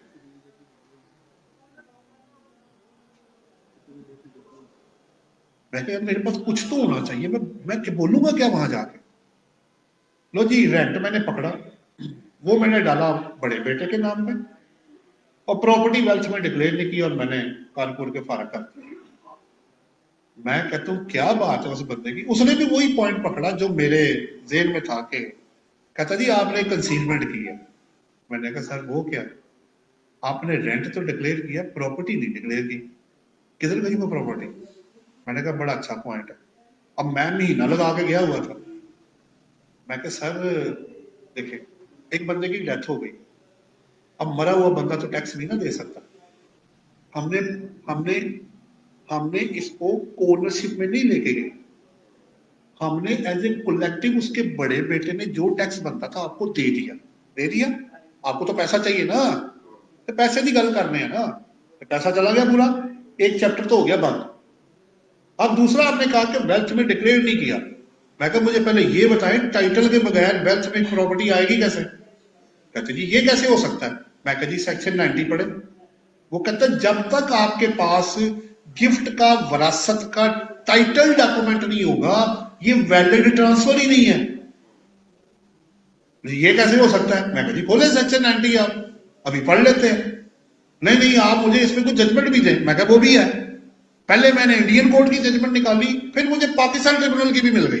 मैं कहा ले जनाब पढ़े। कहते जनाब ये तो पहली दफा ही हुआ है कि मतलब विरासत हो गई है लेकिन आपने शो नहीं किया उसको। मैंने कहा शो किया but only to the extent of rent, वो भी इसलिए कि मैं मरे हुए बंदे की रिटर्न नहीं फाइल कर सकता। फिर आप बोलोगे ये कहां से आ गया, ये तो डिसीज है, उसका तो ताल्लुक खत्म हो गया अब। कहते यार ये तो पहली दफा। मैं कहा जी मेरी जिंदगी का भी पहले ही केस है, अभी आपको पता नहीं कि मुझे मेहनत कितनी करनी पड़ गई है। जब तक टाइटल आपके पास नहीं होगा उस जजमेंट में ये हेल्ड हुआ है। अगर आपको गिफ्ट में या विरासत में कुछ चीज आती है, इवन के सक्सेशन सर्टिफिकेट आपके पास है, इनकम टैक्स लॉ इस चीज को एक्सेप्ट नहीं करेगा। क्यों नहीं करेगा? वजह मैं बता देता हूं। अब कैसी बात है, हाई कोर्ट वर्बल गिफ्ट को मानता है, ट्राइब्यूनल नहीं मानता। कैसी बात है? क्यों भाई? क्योंकि verbal gift is a valid gift in the I of law, but income tax law इसलिए नहीं मानता कि आप इनकम को स्प्लिट करके टैक्स बचा के निकल जाएंगे। आपने डॉक्यूमेंट ही पूरा नहीं किया, आप मालक कैसे बने? पहले ये बताएं। इनकम की हद तक बात हो रही है। आपने कहा जी 4 हिस्से करने मैंने इसके, उसने कहा जी 4 की जितने भी करो इससे। सवाल ये है टाइटल किधर है? अगर आप किसी को गिफ्ट, इसी तरह शेयर्स में भी यही है, अगर मैंने अपने बच्चों को शेयर दे दिए लेकिन कंपनी के रिकॉर्ड में शेयर्स अभी मेरे नाम पे आ रहे हैं, मैं खुद ही गिफ्ट डीड बना के बैठ गया हूं, ये जी गिफ्ट हो गया, अब ये मेरे बच्चों की इनकम बनी। उसने कहा बिल्कुल नहीं, ये अब आपकी इनकम है। जब तक आपके बच्चों का नाम ट्रांसफर एससीसीपी के पास और उस लिस्ट के अंदर जो कंपनी के पास बनी हुई है उसमें जब तक आपका नाम नहीं आ जाता बच्चों का, ये एसेट आपका रहेगा। आप ले ले नेशनल सेविंग सेंटर, उसमें भी यही है। एक बंदे ने अपनी वाइफ को गिफ्ट कर दिए स्पेशल सेविंग सर्टिफिकेट कर दिए, लेकिन ये बात नेशनल सेविंग सेंटर वाले को नहीं पता, वहां नाम अभी भी हस्बैंड का ही आ रहा है। उस पे जो प्रॉफिट आएगा इवन के गिफ्ट हुआ है, जब तक उनके रिकॉर्ड में आपकी मिसेस का नाम नहीं आ जाता वो प्रॉफिट इस बंदे का ही रहेगा, क्योंकि सेक्शन 90 उसको वैलिड ट्रांसफर मान ही नहीं रहा। लिखा हुआ है अंदर, जहां ट्रांसफर का वैलिड डॉक्यूमेंट आपके पास, टाइटल आपके पास नहीं है, वैलिड टाइटल नहीं है, it is not a transfer of asset. क्यों? अच्छा, ये है कहां पे? इसका नाम पता क्या है? स्प्लिटिंग ऑफ इनकम है। लोग इनकम को स्प्लिट कर देते हैं टैक्स से बचने के लिए। इनकम टैक्स को ये एतराज नहीं कि आप मालक नहीं है, मालक तो आप बन गए हैं, लेकिन इनकम को वो स्प्लिट नहीं करने देगा। लोग टैक्स बचाने के लिए झूठ बोल देते हैं, बस इतनी सी बात है। तो आप उसको जाके देखें, बड़ी जबरदस्त चीज है। मुझे महीना लग गया था, आपने चंद मिनटों में ले ली चीज। आपने फिर एक भाई की सारा बिल्कुल ऐसे है जी। मुझे मेरी चीज उसने एक्सेप्ट की, उसने उसको कंसीलमेंट भी नहीं बनाया, उसने रेंट को भी एक्सेप्ट किया। मैंने कहा भाई आपका घर पूरा है, आप पढ़ ले इसको, अगर ये वैलिड ट्रांसफर है तो मुझे बता दे तो मैं डाल देता हूँ। दूसरी एक और बात भी है, अगर एक विरासत में चीज आती, सॉरी बात काट रहा हूँ, अगर विरासत में आती है तो मैंने कौन से पैसे देने थे? मैं कंसील करके क्या कर लूंगा? मुझे बताया पहले आप। या तो आप कहें जी 2 करोड़ की प्रॉपर्टी थी, तुमने 2 करोड़ आउट किए, चोरी नहीं किया, तो मैंने तो जीरो ही डालना है भाई, मेरी वेल्थ में कोई फर्क नहीं पड़ना, मैंने तो पर्टिकुलर्स ही लिखने हैं बस। लेकिन उन पर्टिकुलर्स को लिखने के लिए ताकत चाहिए ना। कौन सी ताकत? टाइटल की पावर चाहिए, वो मेरे पास नहीं है। खाली पर्टिकुलर्स नहीं होते, पीछे लीगल डॉक्यूमेंट होता है असल में, वो ऑपरेट कर रहा होता है।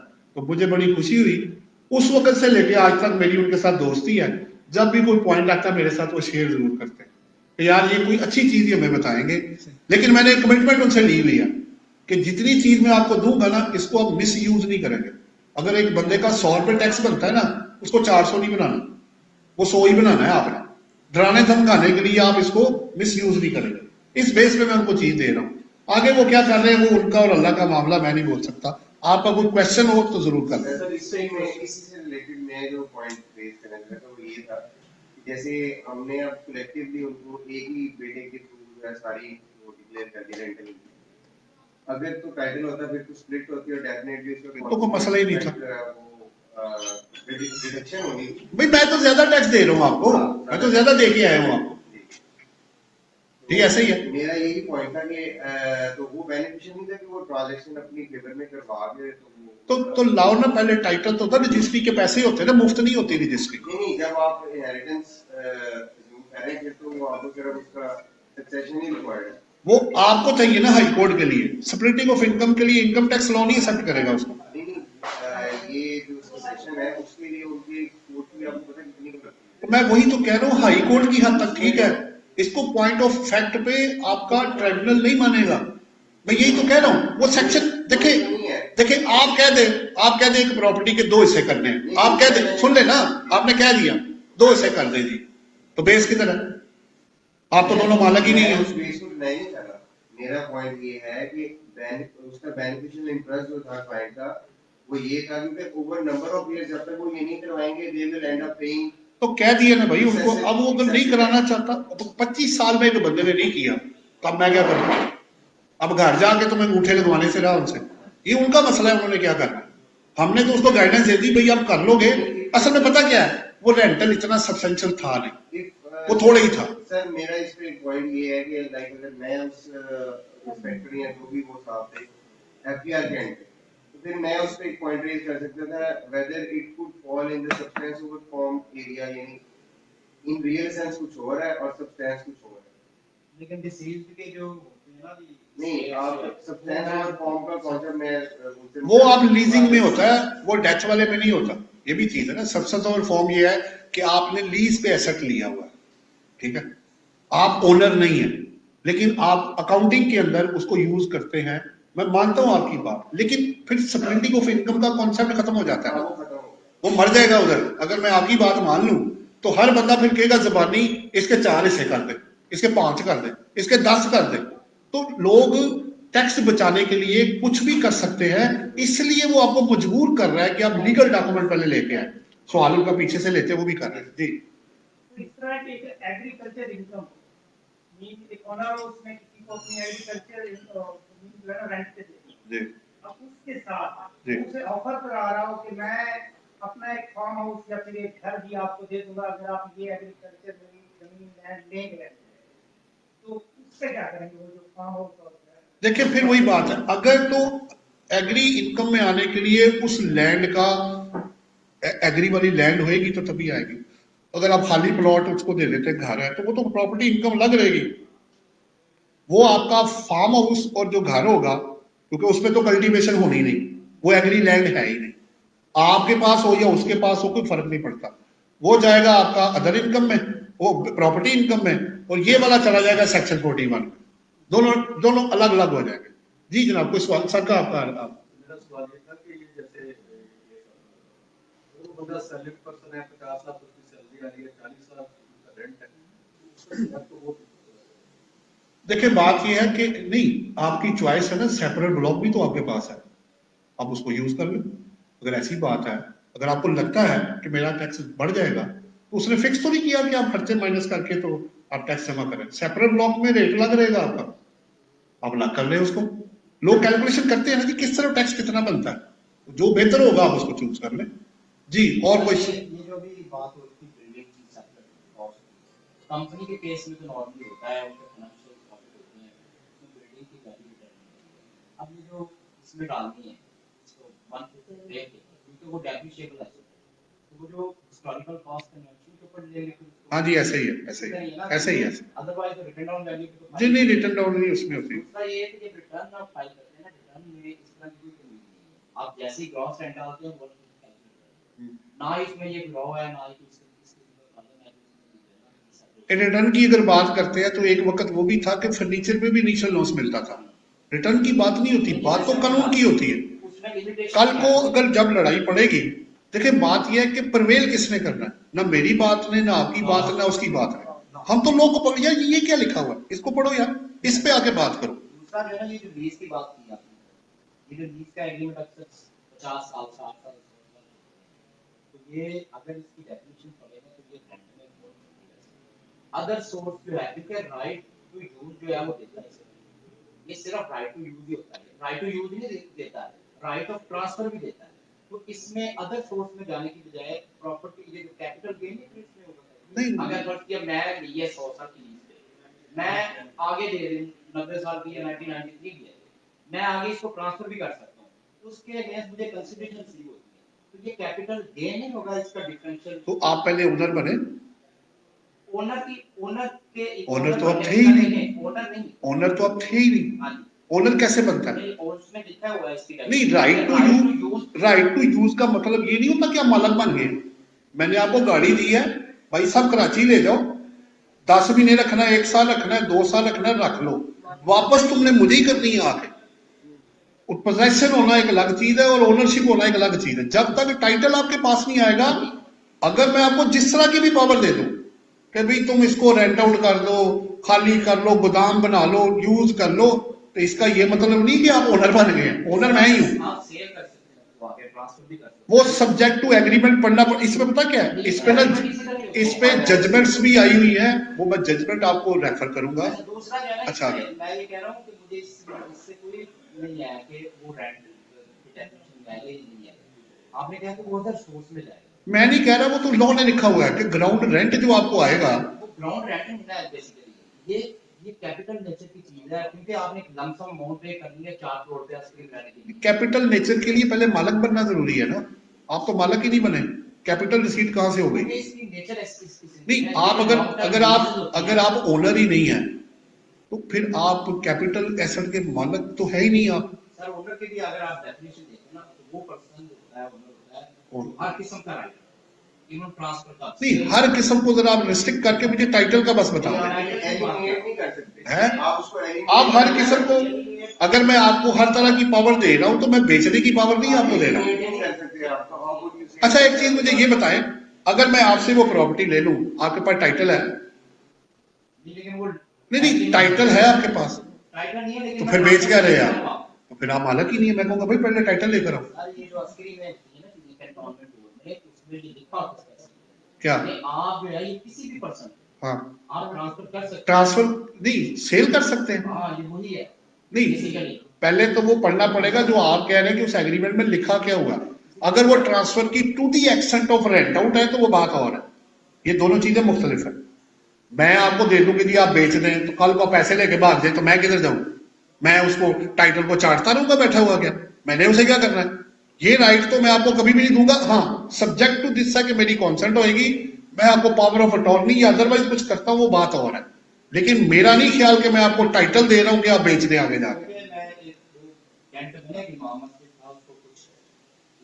वो वॉलंटियरली तौर पे किया होगा, वो मोहब्बत में दिया होगा, वो तो कुछ लोगों ने उनको प्रॉपर्टी दी और उसका जो एग्रीमेंट था उसमें यही था, वो बंदे के नाम पहले लीज की कंट्रोल। भाई मेरे दोस्त ने प्रॉपर्टी ली है, उसने मस्जिद के नाम पे लगाई हुई है, वो अलग चीज है। नहीं कंट्रोलमेंट बोर्ड से लीगल बंदों ने उन्होंने आगे इमाम मस्जिद को ट्रांसफर किया। तो उसकी पैसे नहीं उसके। उसकी सर्विसेज और उसकी कुछ कंसिडरेशन ऐसी कुछ चीज होगी ना अंदर। मैं कहता हूं कि आप स्पेसिफिक केस के अंदर चले गए, Consideration फिर दी है। आपकी वो टर्म्स एंड कंडीशन पढ़नी पड़ेगी, वो उसमें क्या लिखा हुआ है। इस तरह नहीं हम तय कर अगर ये सकते। लिखा है कि ट्रांसफर कर सकता है तो फिर वो कैपिटल गेन में ट्रांसफर की कोई बेस भी तो बताएगा ना कि क्यों आप कर सकते हैं। ये फोर्ट्रेस सिटी में भी ऐसे होता है, फोर्ट्रेस सिटी में शॉप्स जी जी, वो भी ऐसी हो जाती है, आप ट्रांसफर कर देते नहीं कर देते हैं, सेल करते हैं कि आप क्या करते हैं, हैं? वो सेल ही हो जाती सेल है। नहीं, सेल नहीं हो जाती, नहीं हुई है कि नहीं हुई है? सर आपको रजिस्ट्री मिली तो फिर मालक कैसे बनेगा?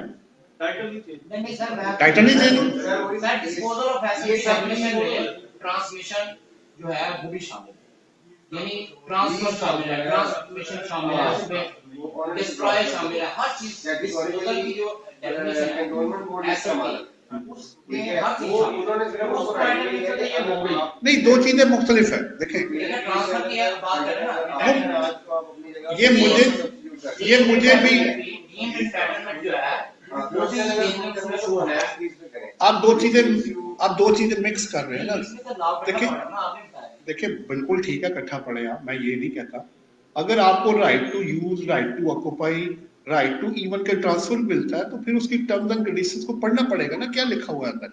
अब मैं आप एक जजमेंट कोट करें, उसके पैरेलल 4 और आई हुई है, तो उसको नहीं, आप पहले इसको पकड़े कि ये क्या कहना चाहता है। बाकी रही बात केस टू केस बेसिस, हर एक की सिनारियो डिफरेंट है, वो बिल्कुल हो सकता है। इसको डिस्पोजल मानता है लॉ। डिस्पोजल ऑर्डिनेंस इसको डिस्पोजल मानता है, ट्रांसफर को, ट्रांसमिशन को, डिस्ट्रक्शन को। तो स्प्लिटिंग ऑफ इनकम के लिए क्या होगा? वो स्प्लिटिंग ऑफ इनकम एक सेपरेट कांसेप्ट है। बिल्कुल वो कांसेप्ट है, वो इसलिए डाला गया है कि लोग वर्बल कॉन्ट्रैक्ट्स करके इनकम को तोड़ के टैक्स ना बचा के निकल जाए। सिंपल वर्ड्स है ना, यही मतलब है। बाकी रही बात ये वाली, डिस्पोजल में बिल्कुल एक्सटिंग्विशमेंट भी है, गिफ्ट भी है, वो सारा कुछ उसके अंदर शामिल है। कैपिटल एसेट में आखिरी डीड करके क्लोज करते हैं, उसमें वर्ड सेल नहीं है, वो डिस्पोजल है। इंटेंशनली वर्ड डिस्पोजल है। आपको विरासत में चीज आती है, डिस्पोजल है। गिफ्ट आता है, डिस्पोजल है। लेकिन आगे वो टैक्सेबल नहीं है, कब होगा कब नहीं होगा, तो 79 सेक्शन आपके पास अवेलेबल है। बाकी इंशाल्लाह ताला जी जियोग्राफिकल जो फॉरेन रेंट आता है, सेपरेट ब्लॉक है यहाँ, तो ये जियोग्राफिकल सोर्स में लिखा हुआ है कि पाकिस्तान रेंट के केस में पाकिस्तान जो बाहर वाला रेंट आएगा वहाँ टैक्स दे दिया या नहीं दिया, ये इसमें दोष है। अगर तो दे दिया तो फिर यहाँ पर एग्जाम्प्ट के तौर पर उसको ले सकते हैं जी। अगर नहीं दिया तो फिर उसको रेंट की उसमें शामिल करें। देखिए, दो चीजें हैं। पहली बात तो ये, आपको पहले लीगल स्टेटस चेक करना है, रेजिडेंशियल स्टेटस बंदे का चेक करना है, वो रेजिडेंट है कि नॉन रेजिडेंट। नॉन रेजिडेंट का तो टैक्सेबल नहीं है। रेजिडेंट में आप अगर देखें प्रॉपर्टी इनकम, अगर आप सेपरेट ब्लॉक में जाना चाहते हैं जो फिक्स टैक्स है, तो उसमें टैक्स क्रेडिट नहीं है। अगर आप नॉर्मल टैक्स रिजीम में जाएंगे, मैंने बाहर का कानून नहीं पढ़ना, मैंने यहां का कानून पढ़ना। इनकम वहां से आ रही है, ठीक है। फिर एक में इसमें ये भी होता है कि शॉर्ट टर्म रेजिडेंट है या रिटर्निंग एक्सपेक्ट्रिएट है। मेरे केस में हुआ, मेरा कजन आया था, वो रेंटल आया हुआ था, तो मैंने कहा यार ये तो लग रहा है टैक्स हो रहा है, काफी टैक्स बन गया उसका। मैंने कहा चेक तो करूं मैं, फिर सेक्शन 50 और 51 में मैं गया, उसमें वो फिट हो रहा था रिटर्निंग एक्सपेक्ट्रिएट, एग्जम्पशन ले ली मैंने। जिस साल में वो आएगा उससे अगले साल में जो रेंट बाहर से आएगा वो एग्जेम्प्ट फ्रॉम टैक्स होगा, वो बाय चांस वैसे ही वापस चला गया, वो एक अपनी जगह पे है। लेकिन अगर आप रेजिडेंट हैं और उसमें एग्जम्पशन में नहीं आ रहे, ठीक है, अगर आप एनटीआर में आएंगे तो तभी आपका वो फॉरेन टैक्स क्रेडिट का इशू चलेगा। अगर आप फिक्स टैक्स रिजीम में या फाइनल टैक्स रिजीम में कवर्ड है तो फिर चूंकि वो टैक्सेबल इनकम तो वहां आनी नहीं है नॉर्मल की, तो टैक्स क्रेडिट अगर आप देखें ना 102 103 सेक्शन पढ़ेंगे जाके, वो वर्ड यूज करते हैं टैक्सेबल इनकम, वहां पे एफटीआर एग्जेम्प्ट या सेपरेट ब्लॉक शामिल नहीं है, तो वो ऑटोमेटिक वो उसमें से बाहर निकल जाएगा। यानी मैं कैटेगराइज अंडर द रेंट करूंगा, इनकम फ्रॉम प्रॉपर्टी। बेहतर यह है कि अगर आप टैक्स दे के आए हैं तो फिर तो यहाँ टैक्स नहीं लगेगा, अगर आप सेपरेट ब्लॉक में जाना चाहते हैं। अगर आप एनटीआर में आए फिर आपका वो टैक्स क्रेडिट वाला इशू शुरू हो जाएगा। अच्छा जी, इंशाल्लाह ताला नेक्स्ट जो है ना इसका बाकी का जो हिस्सा है वो जो है वो करेंगे। कोई और सवाल हो तो आप माइनर को अगर माइनर को अगर मिलते हैं ये रेंट टू चिल्ड्रन में क्या है टैक्स माइनर को मिलता है गार्डियन जब से या फादर की डेथ होगी उस हिसाब से। देखिए बात यह है कि उसके जो ऑब्वियसली जो रिप्रेजेंटेटिव हो गए लीगल वही पे करेंगे। माइनर इट्सल्फ तो अपने चीजों उसमें बिजनेस में ये लिखा हुआ है जो मुझे सेक्शन याद पड़ता है कि अगर आपको बिजनेस आया है तो जिस पेरेंट की हाईएस्ट इनकम होगी उसमें जाके ऐड होगा बिजनेस के लिए, अदरवाइज वो अपना टैक्स खुद जमा कराएगा। ठीक है, जैसे हमारे पास केस था तो उसको ना रेंट आ गया, ये टावर का था, जब वो आ गया तो उसकी फिर फॉर्म बे लेके ना एनटीएन इशू करा के उसने फिर अपनी रिटर्न फाइल की थी, उनको भी मिल जाता है एनटीएन। मैं आपको बताता चलूं, बिजनेस में वो एंटर नहीं हो सकता प्रॉफिट के अलावा, क्योंकि उसको पता नहीं कि क्या है रिस्क एंड रिवार्ड है। अदरवाइज उसकी रिटर्न भी आप जहां लॉ कहेगा आपको फॉर्म बे इशू करा के एनटीएन लेके आप फाइल कर सकते हैं, बल्कि की हुई है हम लोगों ने। जी जनाब। तो दो आइडेंटिकल प्रॉपर्टीज खरीदी मैंने, एक अपने नाम लगवा दी, एक अपने मिसेज के नाम। ठीक। मैंने अपनी रिटर्न में शो कर दिया ठीक हो 2 साल लगे हैं, उसके बाद मैंने सेल आउट कर दिया। जी, ठीक है, सेल आउट किया, मैं फाइलर हूँ, Mrs non filer. Non final obviously उस पे टैक्स कटा है, उसका नॉन फाइलर के साथ में मेरा फाइलर के जी, साथ। ठीक हो गया। मैंने सेल जब करूँगा कि कैपिटल इनकम में जब जाऊँगा हाँ तो उसमें फिर क्या करना है? देखिए, अच्छा अब 2 सवाल है, एक ही यही है। देखिए बात पता क्या है, हमारे पास 3-4 केसेस ऐसे हैं जिसमें जो बंदा पेमेंट करता है, हाँ जी, टाइटल होने से आप इनकम टैक्स लॉ में ओनर नहीं बनते। ठीक है। जो बंदा पेमेंट करेगा, जैसे फादर है, बच्चों के नाम पे जितने एसेट लेते हैं, बच्चों के पास तो पैसे ही नहीं है, ठीक है, अगर उसके पास होते तो फिर आपसे क्यों वो ले रहा होता। तो जो पेयर होता है वो अपने वेल्थ में शो करता है assets in the name of dependents and others, जिसे आप क्या कहते हैं, बेनामी ट्रांजैक्शन कहते हैं। उस पर बेनामी लॉ अप्लाई नहीं होता, जिसपे आप जेन्युइन सोर्स और आपने नाम बताया, तो वो गेन आपका बनेगा, उनका नहीं बनेगा। ठीक है, इनकम टैक्स की लॉ में रूल में जो पैसे देगा वही ओनर है। हाँ, अगर कल को आप गिफ्ट कर दे, वो प्रॉपर्टी गिफ्ट कर दे, तो टाइटल तो पहले ही उसके पास है, फिर जो गेन या लॉस होगा वो आपकी मिसेस का होगा, आपका नहीं बनेगा। जी जनाब, ठीक है जनाब। आज के टॉपिक से हटके एक है, ये एससीसीपी की तरफ से नोटिस आ रहे हैं अल्टीमेट बेनिफिशियल। जी जी जी जी, आ रहे थोड़ा हैं। सा सर इसके तरफ। देखिए पता क्या बात क्या हो रही है, ये सारी एक्सरसाइज में वही है जो फॉरेन एसेट्स और लायबिलिटीज के ऊपर एफबीआर ने शुरू की हुई है कि अगर आपका बाहर कोई वेस्टेड इंटरेस्ट है उसके अगेंस्ट सेक्शन भी इनकम टैक्स लॉ में ऐड हुए हैं। ठीक है, अब वेल्थ में आपको बाहर के एसेट्स और लायबिलिटीज भी शो करने हैं। वेल्थ में पहले वो कभी हिस्सा नहीं होता था, 16 से ऑनवर्ड अब जो बाहर के एसेट्स हैं वो भी आपने डिस्क्लोज करने हैं ताकि पता चले कि इसकी सारी चीजें कवर्ड। वो आपको पता, बाकी बड़ी लंबी बहस है पीछे कहां से शुरू हुआ और किधर गया। तो एक्सरसाइज का पर्पज यही है कि अगर आपका बाहर कोई चीज है तो क्या वो ड्यूली डिक्लेयर्ड है, चाहे वो एससीसीपी से कनेक्टेड है, चाहे वो बिजनेस की है या पर्सनल है, उसको कवर करना है आपने। मकसद सिर्फ इतना सा और कुछ नहीं है। और अगर आप उसका जवाब नहीं देते तो वो एसेट आपके पास आया कहां से, इलीगल मनी तो नहीं है, ये बंदा करता क्या है। कस्टम लॉ में इस पर पाकिस्तान में भी लॉ ये पास हुआ है, अगर कोई प्रॉपर्टी आप इलीगल मनी से खरीदते हैं और वो कस्टम वाले साबित कर देते हैं तो वो प्रॉपर्टी कस्टम वालों की हो जाएगी, वो कॉन्फिस्केट कर देंगे। ये मैं बताता चलूं, बेनामी वाला भी आपके पास आ गया है, उसमें भी अगर ऐसे होता है तो देखें, वो एजेंसी अलग पीछे पड़ेगी, बाकी सब होगा, वो अपनी जगह पे है। वो एसेट तो गया, वो तो गया, वो फलूदे वाले का जिक्र, इधर का अकाउंट, वो सारा आपको पता ही है, उसमें हमें मजीद बहस करने की जरूरत नहीं। लेकिन इस सब का एंड पर्पज एक ही है, भाई पैसा कहां से आया, ये किसने बनाई, पेपर वर्क किधर है, बाहर कैसे आपने बनाया, बाहर पैसा कैसे गया, वहां से पैसा यहां कैसे आया, ये भी चीज बड़ी जरूरी है। तो ये बेनिफिशियल इंटरेस्ट का पर्पज ही यही है कि आपकी पूरी चीजें जो है वो कवर होनी चाहिए। वरना वो क्या था, वो जो एक सेक्शन था उसके मुताबिक परसेंटेज थी, तो वो टैक्सेबल नहीं होता था पाकिस्तान में। अब उन्होंने एक सेक्शन डाला है कि कब कितनी परसेंटेज होगी तो बाहर से जो इनकम आपके पास आएगी वो भी पाकिस्तान में टैक्सेबल होगी, उसकी रिपोर्टिंग भी आप करेंगे और टैक्स भी उसको लगेगा, लेकिन सर्टेन कंडीशंस और लिमिटेशंस को मेट करने के बाद। सो उधर भी अमेंडमेंट हुई है और उधर तो बेनिफिशियल इंटरेस्ट वाला भी उन्होंने, ये इसी को, ये FATF का बेसिकली सारी एक्सरसाइज है, ये उन्होंने ही कही है। इनकम टैक्स में हो, सेल टैक्स में हो, FED में हो, SECP हो, स्टेट बैंक हो, इवन ये सारा कुछ जो हो रहा है ये उसी कॉन्टेक्स्ट में ही किया जा रहा है। आप लोगों का बहुत बहुत शुक्रिया जी। इंशाल्लाह ताला नेक्स्ट इसका बाकी का हिस्सा या और कुछ होगा तो वो 2:30 बजे इंशाल्लाह फिर आपसे डिस्कशन करेंगे। Thank you very much.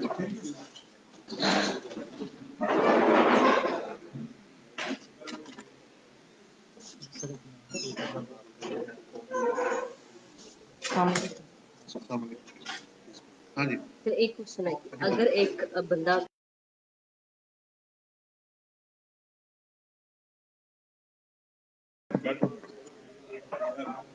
हाँ जी, आप पहुंच रहा हूँ, बस उसे को आ रहा हूँ मैं। अल्लाह मिस, इज इट पॉसिबल कि आप मैं नंबर दे दूं और आप बाद में मुझसे बात कर लें जो भी सवाल है। जी सर, ठीक है, मैं मैसेज कोई मसला नहीं, हो जाएगा। 033 424 524 424 524। एक क्वेश्चन आप हाँ जी, हो जाएगा, हो जाएगा, हो जाएगा आपका। मुझे असल में एक चीज मिल रहा है, आप कल ही देखना फोन पे, आप एक नहीं 10 सवाल करें, एक कार्ड भी ले लें, बता